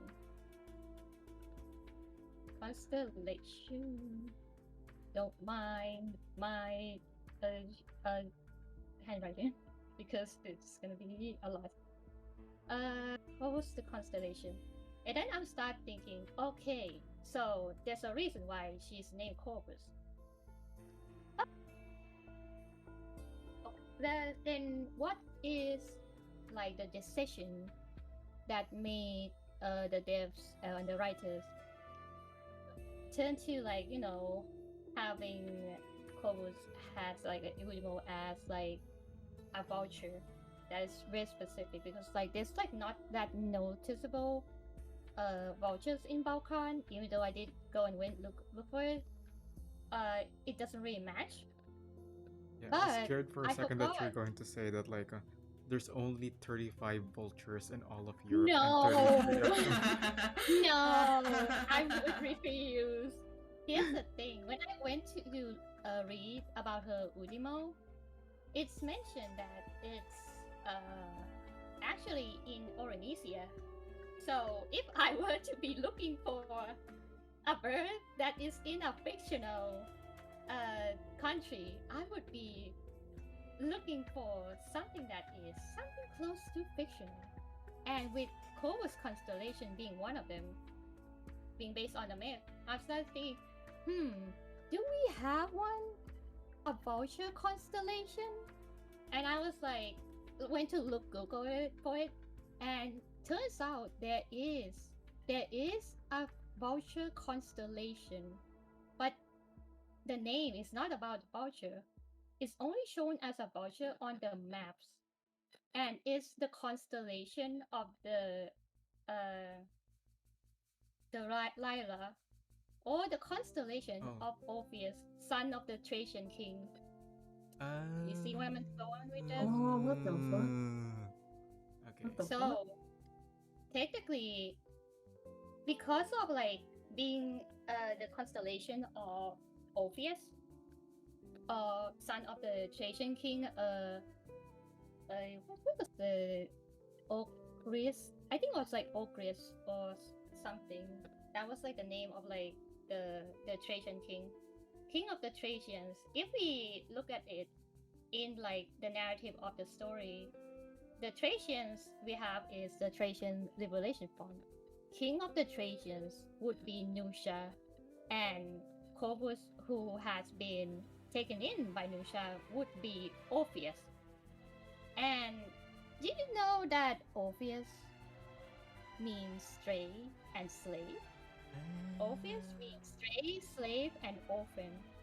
So basically, if we go by this, that means like if we're not talking in English term, all this time, Corvus might have been called Orpheus. Yep, because we just write in a very bad way. So, technically, Corvus is based on Orpheus, which is interesting to think about because of the themes of the underworld and all that. And also the way that Orpheus himself is associated without like thinking too much into himself, but too much beyond his relationship with Eurydice. Yes. So yeah, it was like madness for that. And when you look at it, and it's also like Orpheus is like a singer that's like well known. I'm gonna say like does Corvus sing? Yes, she does mention that she likes singing. Whether or not she is good at singing is debatable. But she sings. The only one who knows. the only one who knows right now is just Aima. Okay, we don't know if she's good at singing or not. Aima just says her singing makes her ears hurt. I mean, like, it comes from Aima. She's like the nicest person. Yeah. I mean, she's a vampire with sensitive eardrums. You know, that's what Corvus said. Like, yeah, Aima's eardrums are probably like sensitive because she's a vampire. And then I have to ask, like, okay, did Heroes ever like said that your singing would make his ears hurt? By the way, like, it's really funny that it only came from Aima. I'm just saying. So like, okay, back to the part where Orpheus, you know, we have already established that before this, Corvus was Orpheus, and Nusha was supposed to be something of the leader of the Trojans as king of the Trojans.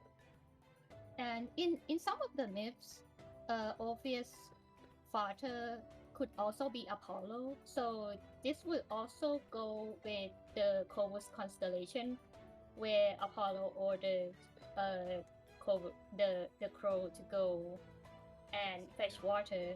In that case, Nusha. So like, it just goes back to Apollo, I guess. Now, you're probably thinking, okay, maybe some of you have already thought about it. That okay, we have the explanation for why she's Corvus, and the explanation for why she is Orpheus. A vulture. Or why she's Hurtwingle is a vulture. Because of her relation to Thrace or the Liberation Thracian Front. But Equica, Primrose. the name that was the name that was given to her by Nusha. What does that mean? Before we tackle that, I need to talk about some other things too. Is that Orpheus?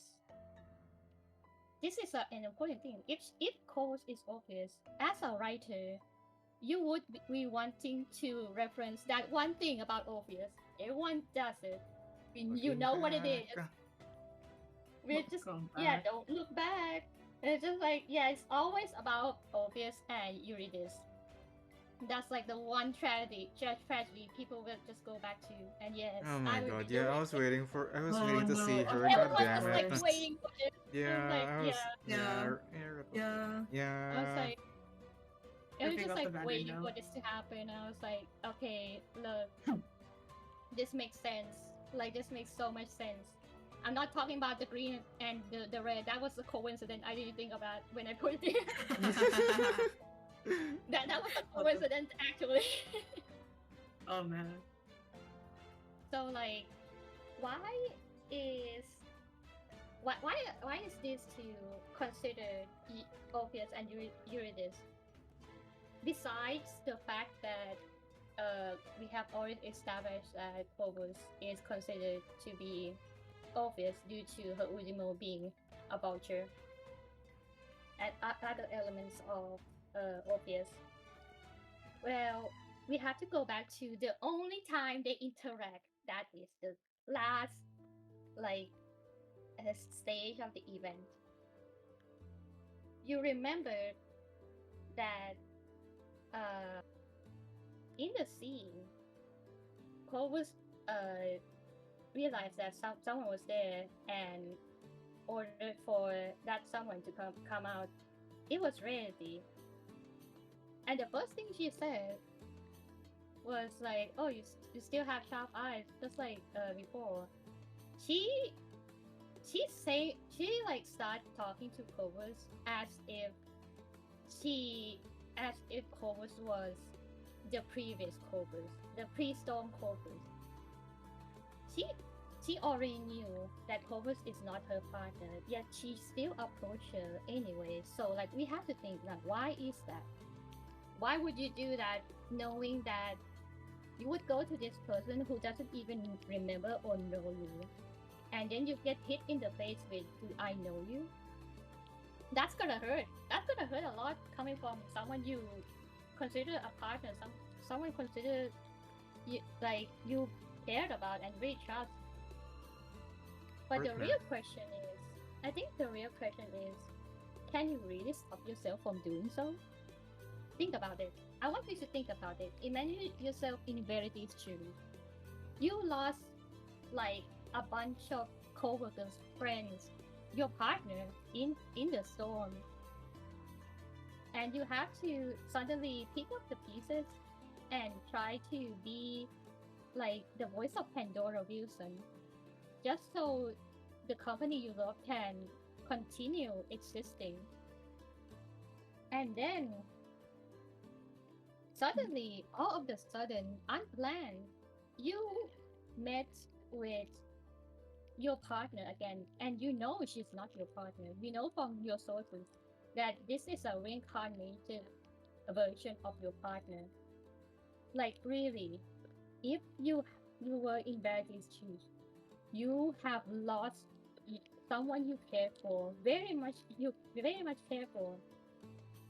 Can you really stop yourself from approaching them?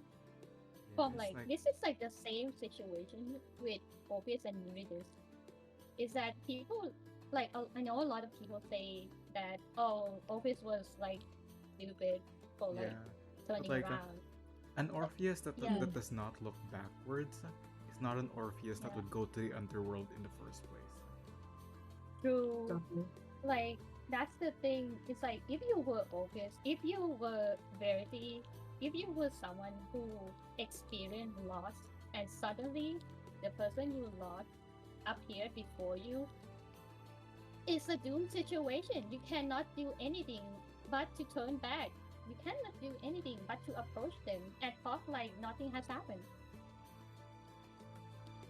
It's just like, oh wow, they really thought about this when they put Orpheus into like Clovis' character design. It's just, when you think about it, it's just when Verity crossed paths with Clovis on the train, it's just like Orpheus who turned back on hearing Eurydice. She was doomed from the start. There's nothing she can do but to hurt herself and be like confronted with the reality that her partner is no longer there.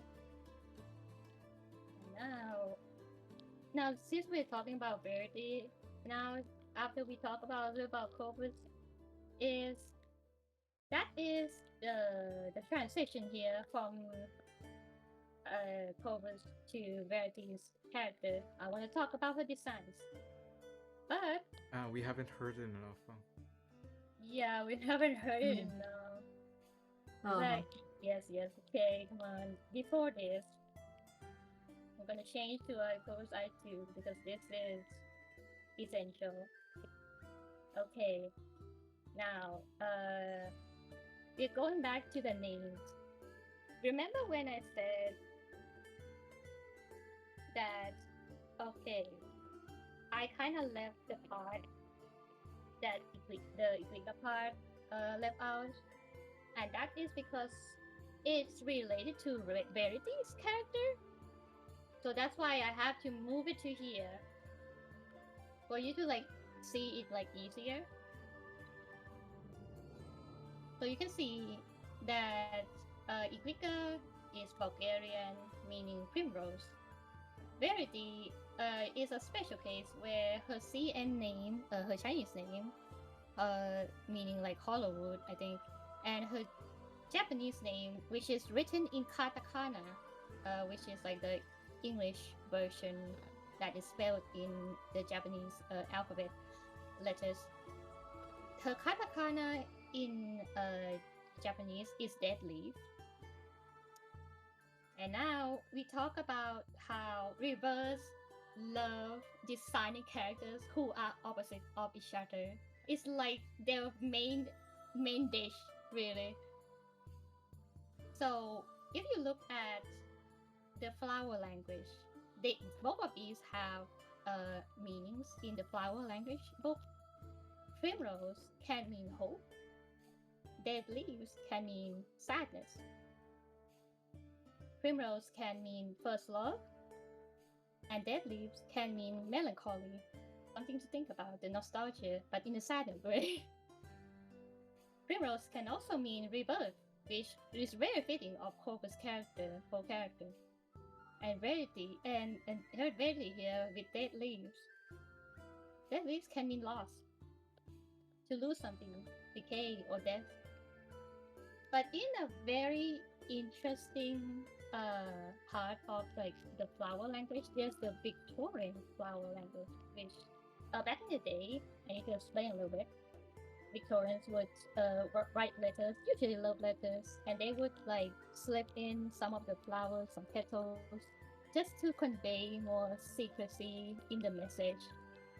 And primrose, in Victorian flower language, means I cannot live without you. That's great. Dead leaves also has a meaning in the Victorian flower language, but it means my love has ended. That's so great. you can kind of That's start great. building Oh up. my He god, bro. was Just start building up. isekai'd. She was a divorcee. How could I make it any more obvious? It's just Oh like man. you're seeing the parallels here. You're hearing me seeing the parallels. Yeah, I'm sick. But I'm seeing the parallels and I'm sick to my stomach. I know, but you have to stay with me here. I have so many papers. Okay, so I didn't write. like the last one feels like very romantic, right? Very tragedy, very romantic. And that's what I want to talk about. Love. It's quite the topic, really. I'm not saying that in a shippy way. No, not really. I wanted to say it in a shippy way, but this is a presentation and I have to talk about the design. And it just happened these two. We're It professionals. just have to be about love. Because of the literature this two is based on. Both of them. Oh no. Oh no. So, both of Oh, no. Verity and Corvus were designed inspired by a certain Agatha Christie novel. One where love is the cause. One where an old grandma detective wears a pink wool scarf and knits while she uncovers the truth behind the murder of a beautiful young lady named Verity Hunt. Oh no! Such a no. I wish you weren't cooking. I wish you weren't cooking. Yes, you know what I'm talking about. You know what I'm talking about. This is what I meant when I'm saying yes. The novel what I'm talking about is Nemesis by Agatha Christie in Miss Marvel series, which I follow. So that's why I have to talk about it. Oh my So god, you I can love see. being clueless. I love being This is clueless. great. This You is can already wonderful. see the pink wall scar. You can Yeah. already see it from here, and it's just like yes, exactly. This is why the scarf Clovis has in her second art is not the same scarf as the one she gave Aima, but the pink scarf, which is our reference to Agatha Christie Nemesis, in Miss Marple's Nemesis, where she wears a pink wool scarf and she knits from her pink wool yarn. And I want to mention a little bit is that in the novel, there's at the scene of the climax, we have Miss Marple, the grandma detective, confronting with the murderer of Verity Hunts, the victim. And when the murderer tried to attack Miss Marple, who's just like a grandma, she went and picked up a whistle she was hiding under the pillow and blew it. Once the whistle was blown, two of her quote-unquote guardian angels, two women who are undercover agents, appear from the closet and their hiding place to apprehend the murderer. And that was the climax of the novel. That's why Clovis has to have the whistle. That's great. And that's why like in the event, if you remember the event where Aima was like fighting three grown men, and Cole was like, "Go, Aima!" Like she's a Pokemon. Pokemon. Yeah, and Aima Pokemon. basically just like throttle all like three grown men, swipe that whistle from them from the soldiers, and gave back and gave like all the firearms to her mom. That was basically the scene in Agatha Christie Nemesis at the climax, but in reverse. Instead of like Cole blowing the whistle, is Cole going, "Go, Aima," and just go and get that whistle for me. There are Thank you so very many much. elements. There are so many elements that are in reverse in the concept of this. And now that we have established that okay, we have Cobus who is like referencing Agatha Christie's Miss Marple, with the knitting, with the whistle, with the grandma attitude, and also Verity being based on Verity Hunt. Verity being based on Verity. Who would have thought? And now I'm going to close this, and I'm going to talk about Verity's design. Which, by the way, I went to look up for Verity design, which is really difficult due to the fact that Verity in the novel is more like a plot device. She doesn't show up because she's already dead. But we do have an adaptation in the TV series that has someone, not exactly Verity, but has relations with Verity. She is the cousin. She is a cousin of Verity Hunt. By the way, the TV series of Miss Marple Nemesis has like a different kind of plot. Has like an entirely different plot with like some similarities to like the book. And there was like a lot to talk about that. But this is Amanda Dalrymple. She is the cousin of Verity. It's Verity Hunt. And the reason why I have to choose this one specific photo of Verity in a fruit basket is because I couldn't find like a really clear shot of her hair, which is, you know what? Yeah, you can see the the resemble of like this character design between Verity and Verity Hunt and also Amanda. Oh, Okay, it's just like I would not be surprised if Verity's like last name in like the game is like Forrester. Forrester is the name of the lord who fathered Verity Hunt and is the uncle. I think it was like the uncle of Amanda Dalrymple. I would not be surprised if her last name is like Forrester or something. and it fucking turns out to be Marple. It's just more obvious. Oh, that's too obvious. Like that's like, oh wow, that's We it can had be R, but so- not. It's possible. Come on. It's just like, oh my god, imagine. It's just like, I mean, we do have upper. So now that we have like the character design, we know who we now know who Verity is based on in Agatha Christie's series of novels. Corvus. We go back to Corvus a little bit because there's an interesting part about Corvus. Let me just like close eye and bring back the I2 Corvus. It's the thing that I discovered when I was like looking through the TV series of Nemesis. Is that there's a lot of characters that are not in the novel, and one of the characters is this guy. His name is Martin Reddy, whose identity is actually Ralph Coven, a captain in the military ranks of the like the air fighter, basically.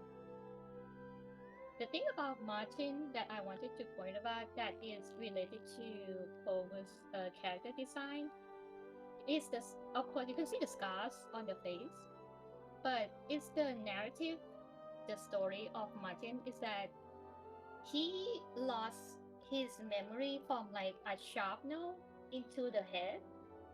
And if you look back at like Corvus' like character story, a sharpener into the head is how Gabriella died. So there are some elements here you can probably see.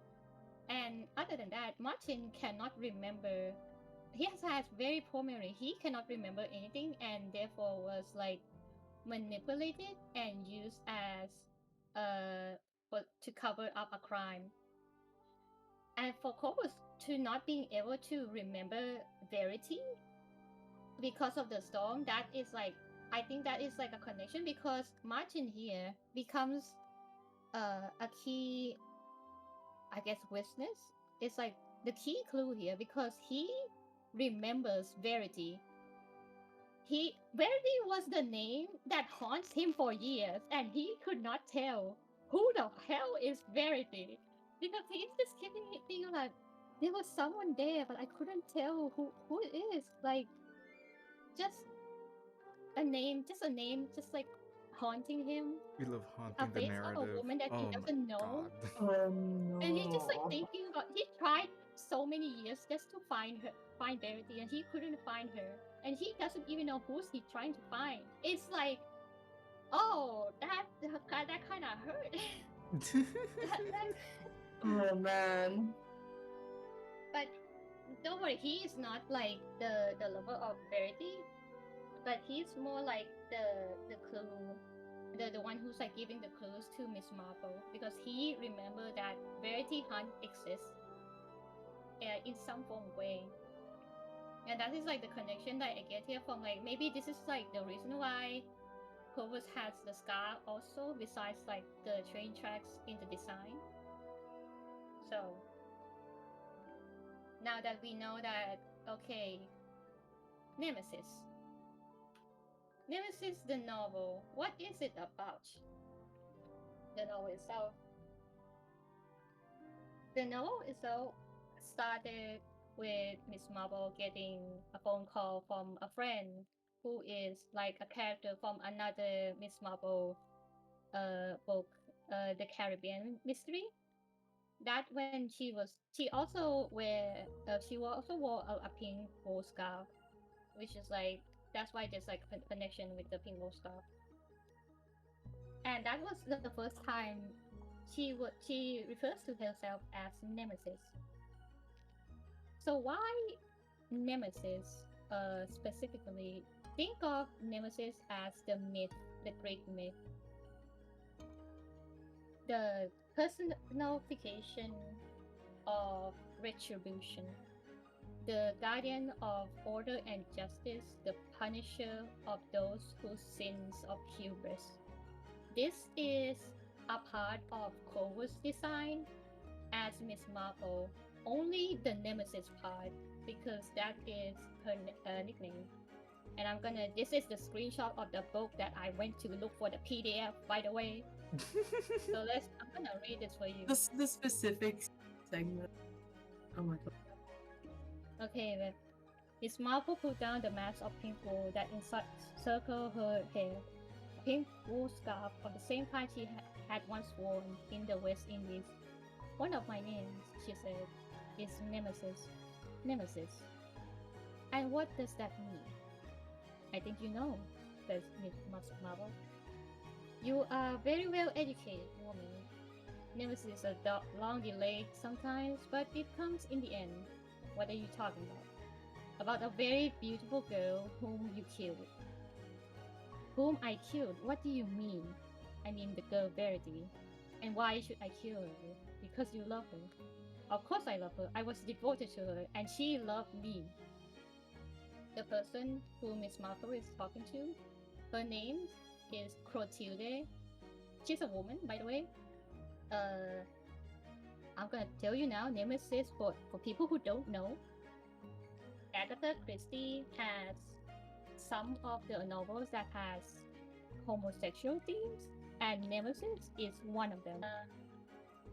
So like, you can see that Corvus has a role there. She has a role as Orpheus. She has a role as Corvus.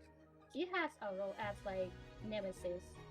And when we talk about Nemesis, who is the guardian of like order and justice, the personification of retribution, the one who punished hubris, who in this event got punished because of their own hubris? This guy. It was this guy. So We're back to Hero. we're back to this in the event where Corvus resumes her role in the narrative as Nemesis, who will punish Pyrrhus for the sins of hubris. And that's not all. There's like some parts of like the book I put in a reference that is about Verity, which is something she mentioned not offhandedly, but it's not something that you would think is important. But I have found it really was, I think it's like this one. Yes, this one specifically was when Miss Marple explained of how the killing of the real Verity happened. Yes, sooner than let the girl go, you killed her because you love her. You killed her. Do you think I could ever do such a thing? Do you think I could strangle the girl I love? Do you think I could bash her face in, crush her head into a pulp?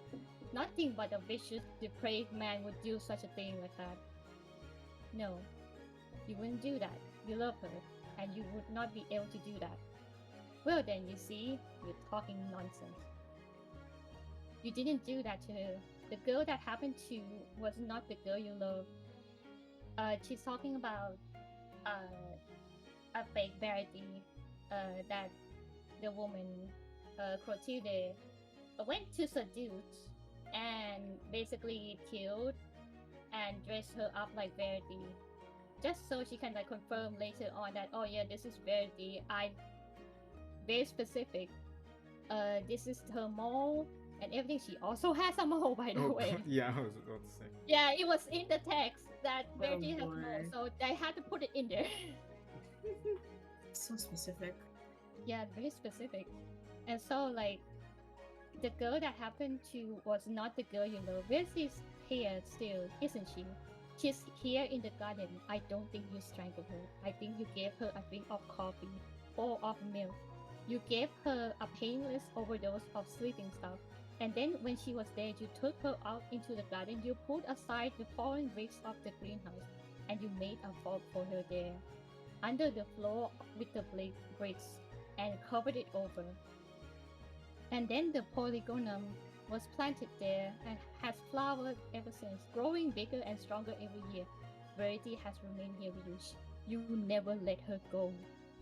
And that was like the point where you started to understand that this was about an obsession. And the part where you can see like you gave her a drink of coffee or of milk. Did you remember that Verity's favorite drink? Verity, this Verity. Yeah. Her favorite drink is coffee. Yeah. Surprising. I was like, wow, that's really ironic.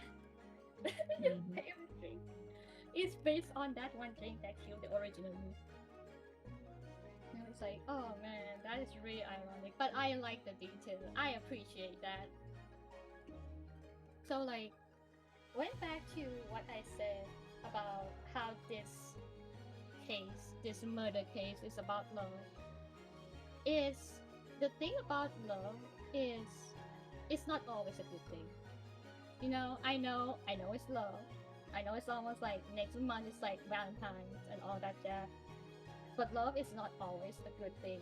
Especially in this novel where they explain that loving someone or something too much can be very harmful. And that comes to the point of the quote. There's like a quote I showed that I feel like this is the message of the story of Nemesis. And that is this one. Love is a very terrible thing. It is alive to evil. It can be one of the most evil things they can be. And she had to live with that day after day, year after year. This is talking about the murderer, Clotilda, who murdered Verity out of jealousy of she going to marry another man who isn't even a good man. By the way, he has like criminal records of like assaulting women. Verity has like, oh man, that's just some choices. I can see why people be like, oh, that's not a good idea. But yeah, the theme here is that love can be very, very destructive. And it's the thing about the book Nemesis is the ending of the book is the same as the ending between Corvus and Verity in the events of the story. If you remember, he said that in a way, we both lost someone today. And that is when in the novel Nemesis, Michael, the lover of Verity, was finally released from jail after being falsely accused of murdering Verity. Miss Marvel gave him a photo of Verity to remember by, and he refused the photo, saying that I can't. She's in a better life now. I need to move on. Because what matters in this story about Nemesis is if you love her, if you really love someone, let them go. So like this is like resonant with the last scene with Verity and Corvus where she basically accepted that her partner is no longer here with her. And it's really interesting to see that not only that they use the same trick with Semmelweis with the murder on the Orient Express, the last scene in the movie, they also did this with a very Another, niche yeah, novel of Miss Marvel. It's very niche. It's one of the last book, by the way. yeah. I have heard of it. I have not read it because oh, It's a lot. The reading was a lot. I read like more than 300 pages, man. 300. Oh, no wonder you said screenshot. Yeah, it's How's just the book? and now that like we have gathered all this information to the point where this is, you can see the character design here, the character concept, if you will. That we know that Clover's character concept is about uniting, staging things out, uniting in despite of the differences.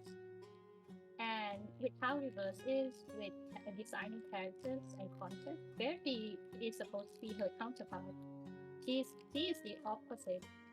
If Clover's concept is uniting despite the differences, then Verity is letting go despite the resemblance.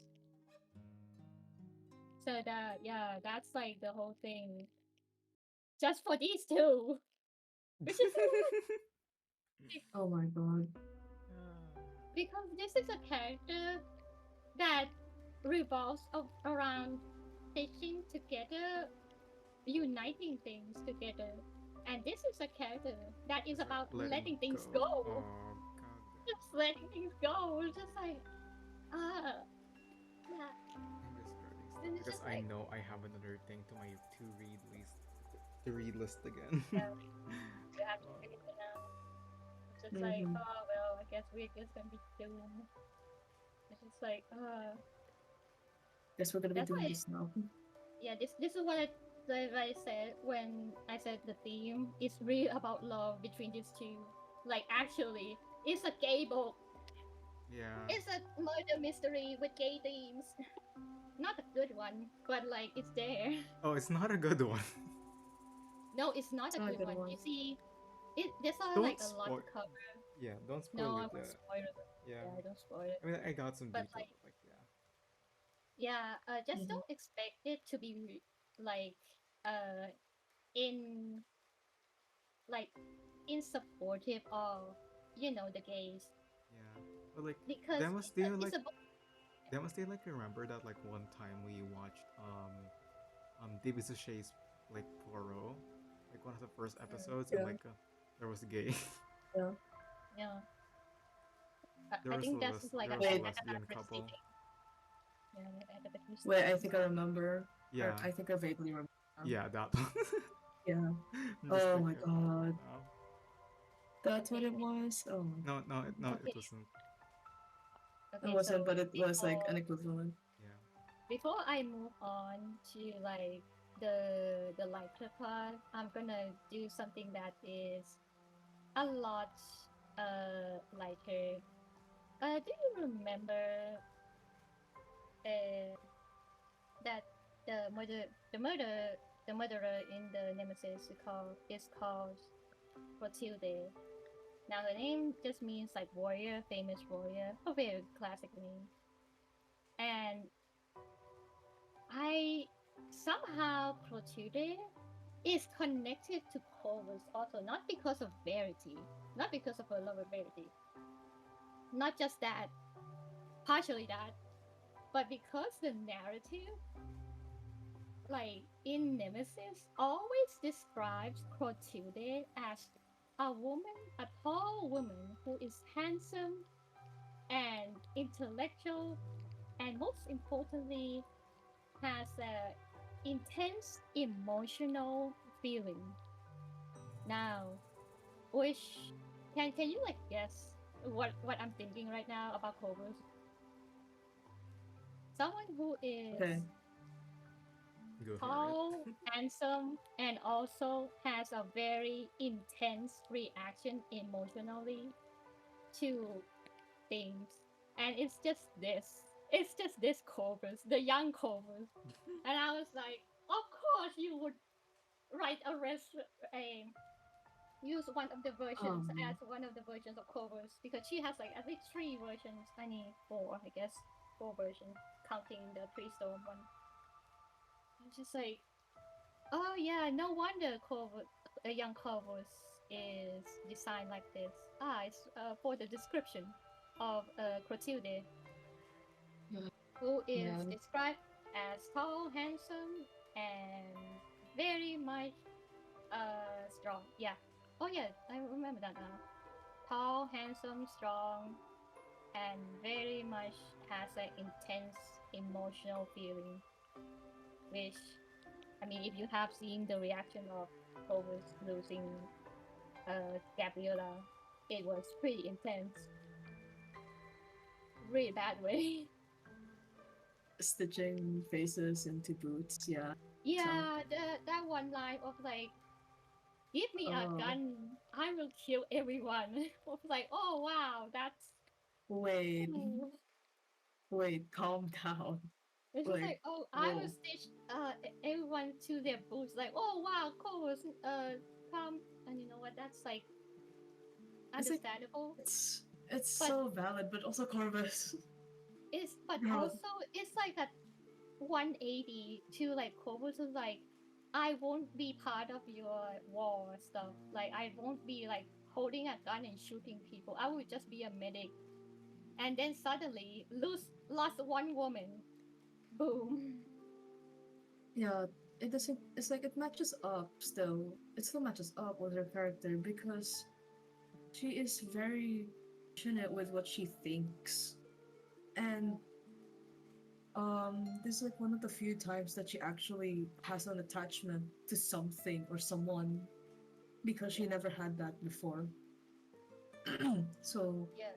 By the way, losing it. Verity in the novel, Verity Hunts, was a very Christian girl. Like, she has a cross and everything, grew up in the convents. And also, when Oh my. she found the man she wanted to marry, she immediately sees Clotilde as a sister. Oof. So, What uh, does that remind us of? that reminds me of a certain character in Cole's character story.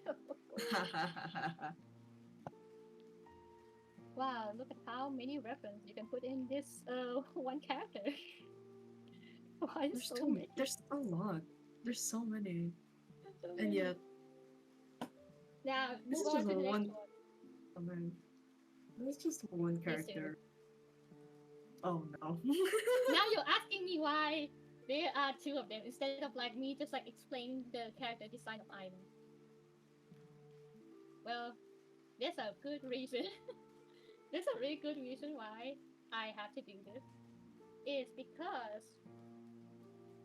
Aima's designs is much like Verity and Phobos. They're supposed to be the opposite of like Robusha. I'm not talking about colors so either. I know there's like red and green, that's like the opposite color, but more than that. So we're gonna be talking about some stuff, and we're gonna be going it one by one, just like before this. And when we talk about Aima, we see her name. Her name means blood. And then there's Robushka, whose name came from the Latin word robush, which is the genus for raspberry. And that is very much like a hint to their characters because an uh, this is someone pretending to be a vampire, and this is a vampire, actual vampire pretending to be an Yeah. arcanist. So this is a hint that no, this is not a vampire. Despite being both reds, despite blood and raspberry both being like red liquid, it is not.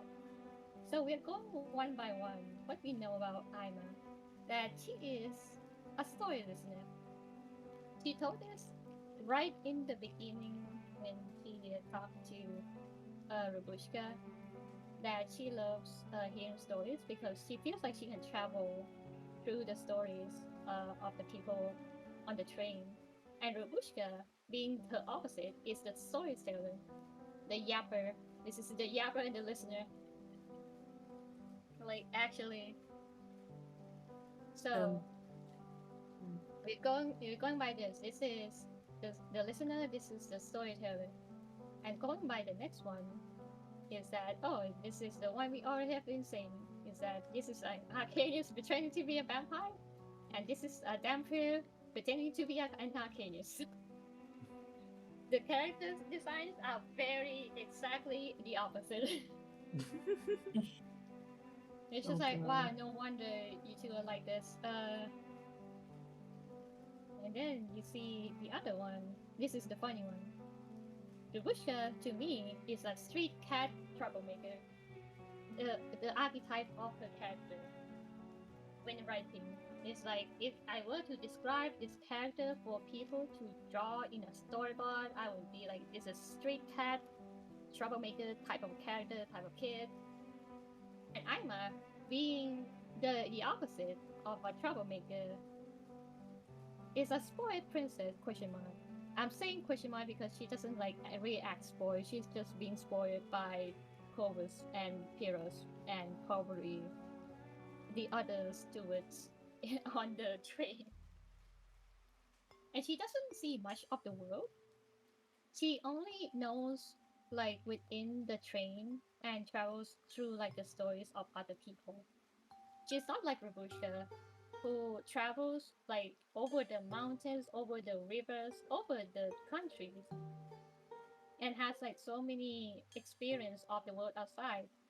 Aima is very much designed to be like a princess in a glass cage, almost like, but like it's not a cage. She's actually like okay with like staying on a train.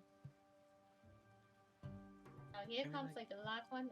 You Okay, can see you the want to talk? train as being like kind of a glass cage. Yeah, it's kind of is a glass cage.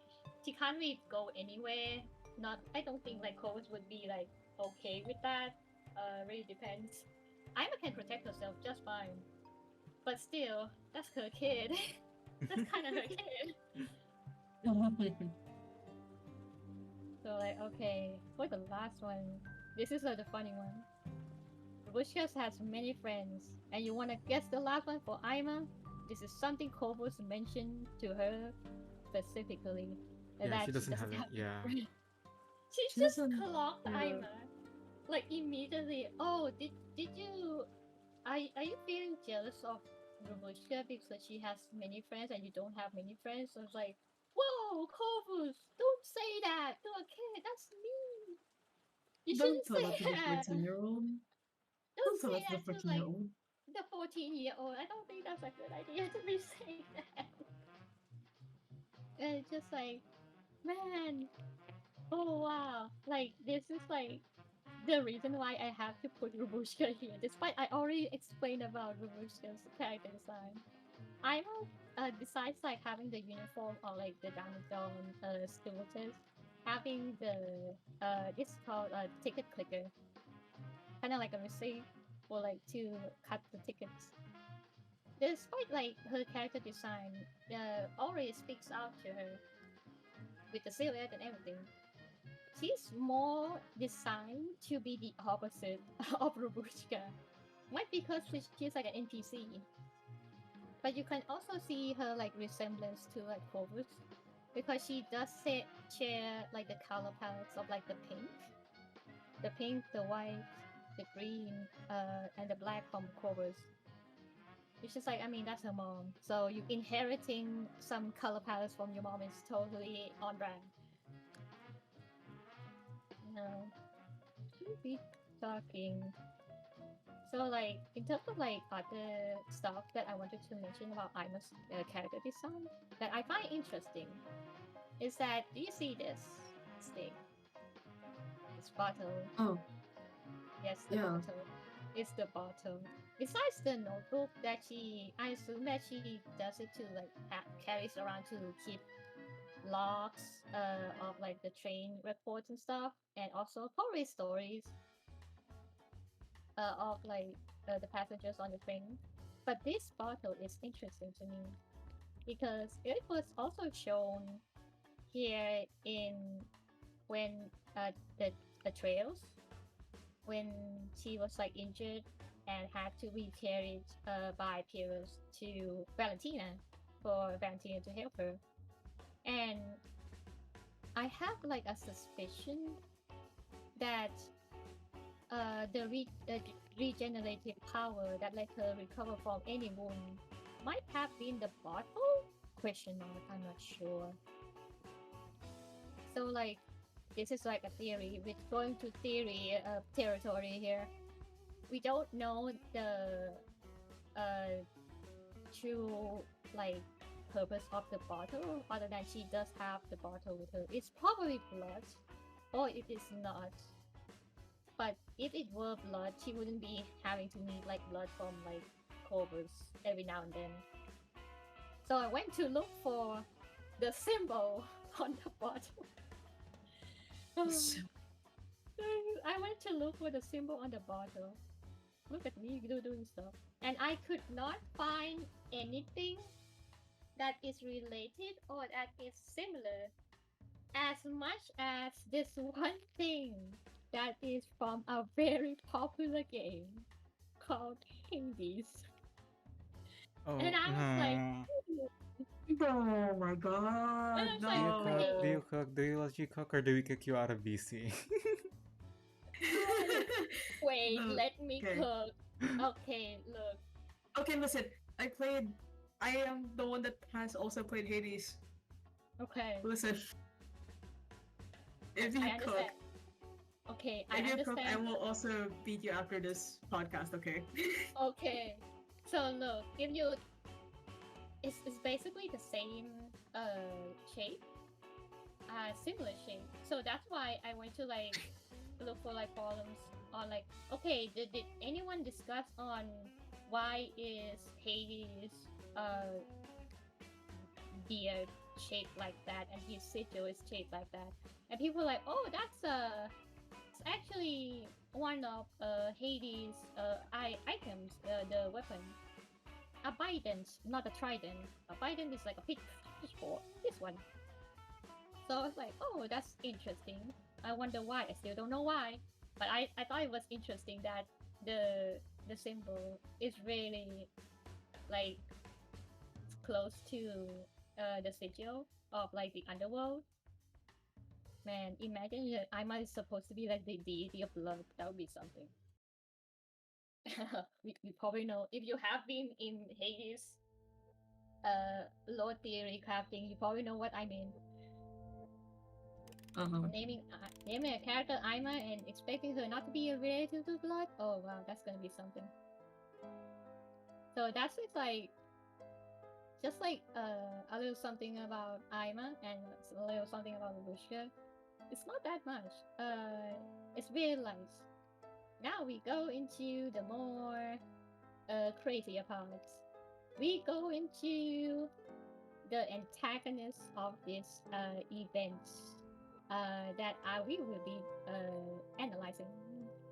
Mr. Guy, Mr. Heroes, Uncle Heroes to Aima. So like I think his design is like interesting. It's like yes, he is a veteran military man. With like his staff reminds me of like a priest almost.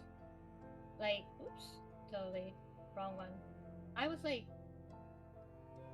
debating on like this design choice really because his overall design with like the staff always coming on over his shoulders feels like one of those like priest robes that priests have, like the long ones, in a ceremonial robes like with scarf.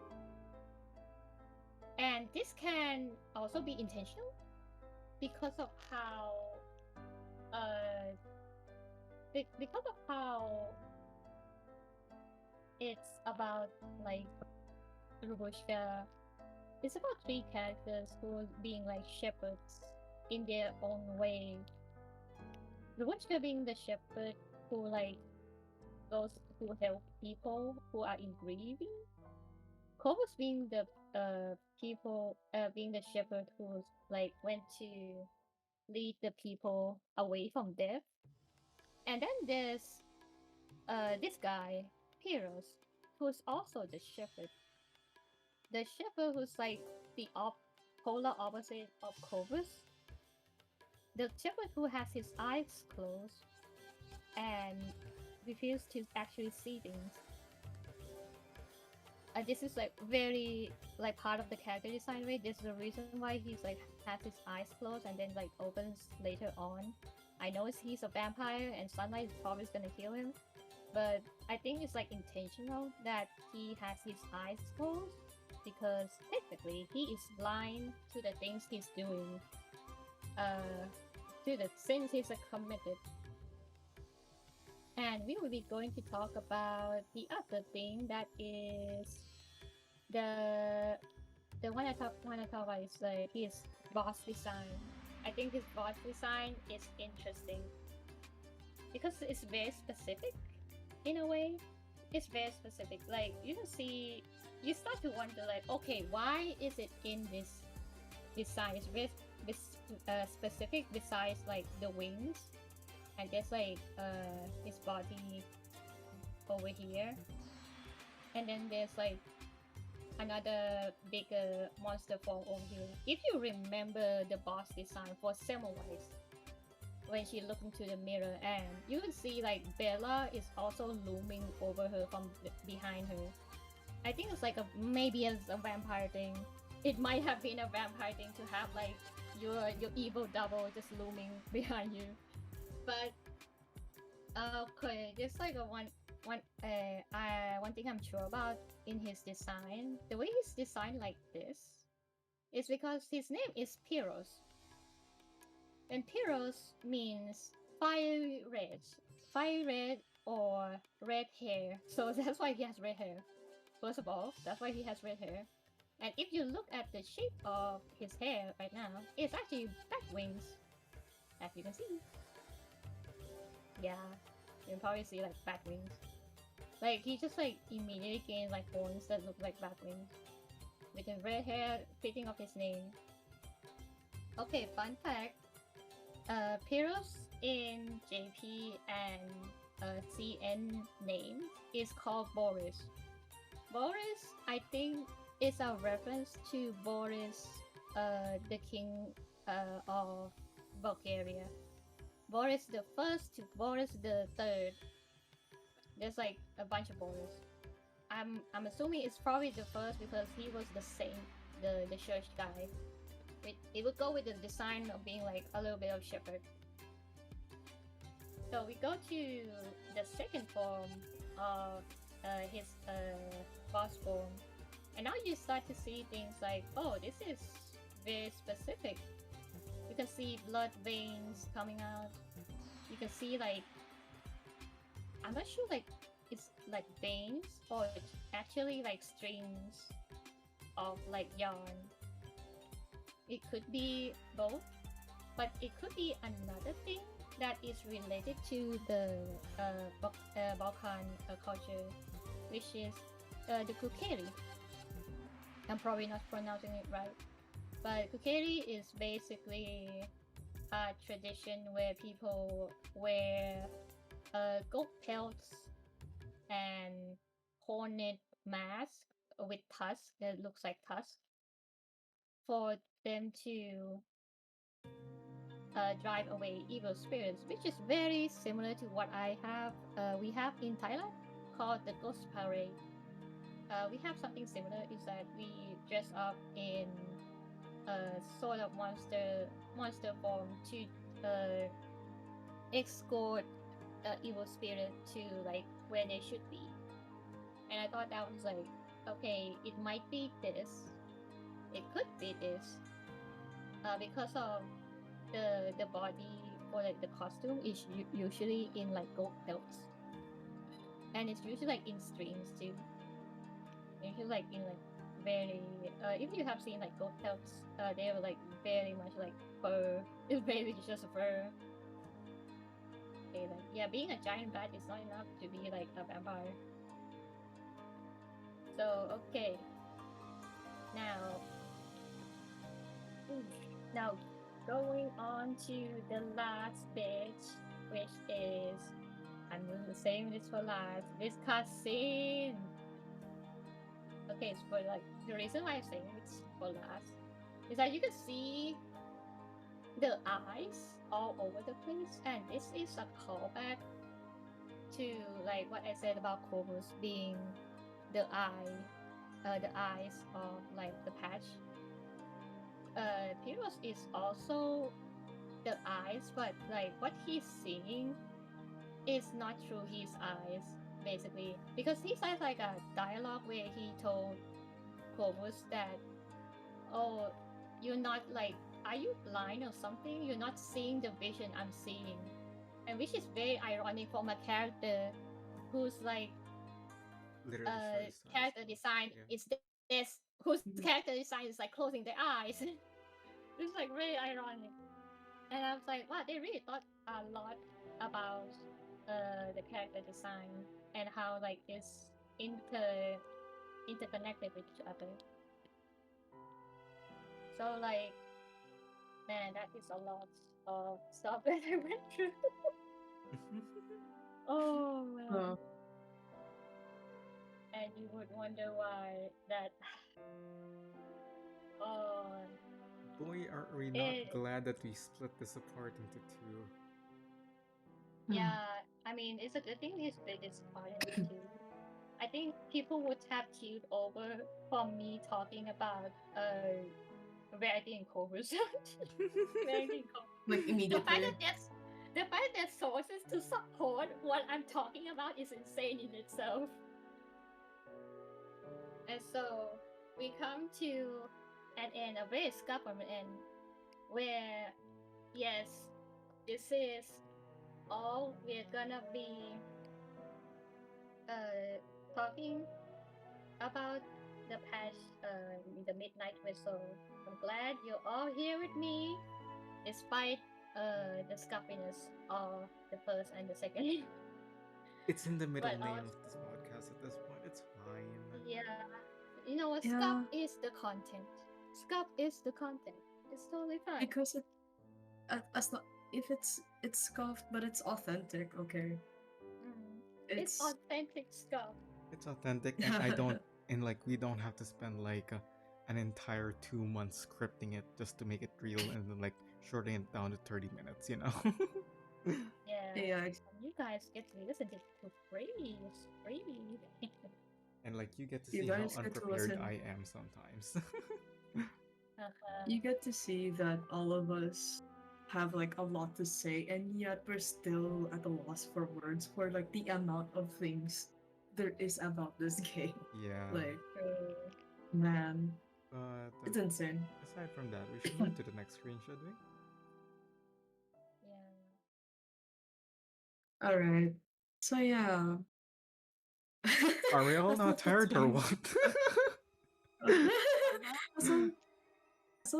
as of the time of this recording, we are like at this point we are 1 day away from the 3.2 live stream. 3.2. We don't. Do you really want to talk about the 2.2 live stream for Tristra Peaks? I was gonna make a joke about this at like some point in the podcast with your segment, but I was like, nah. I don't wanna poke a sword into the fire or something. with the Yeah, Piranha that's or illegal. You some get shit. caught by an Abraxas for that. But like, yeah, we're going into 3.2 next patch, which we're all scared of. Admittedly, We're all we are all scared horrified of. 3.2. Especially especially that me and Yuvi have seen like 3.2. I haven't yet. I get to experience the horrors firsthand, and you get to see my live reaction to it. Exactly. You're not gonna see it on screen, but you are going to see how it reflects in the next episode. Yeah, So- like if you don't see me in the next podcast episode, that means that I'm dead. Blue Puck has killed me. If you're Well, not has seeing me in killed- the next episode, that means all the Corvus and Verity shippers have already killed me and hide my body. Good. And I'm just here. I'm back. I'm still here with the fucking radio, fixing it. And just wondering, oh, what Tuesday are with a the bit fun. yeah, but like yeah, But like, yeah, we're at the after point all where of yeah, that, we now have like 6 presentations. We had two for each of us, and we've gone through about, I would like to say, about close to 6 hours now at this point. Um, Uh-huh. and the patch is about to end. We're about to to a new one. The Midnight Whistle. What did we think of it? Uh, I think I prefer it when I didn't dig too deep. Yeah, Now I'm just like out of it right now. yeah, like I feel the same. Like I'm tired.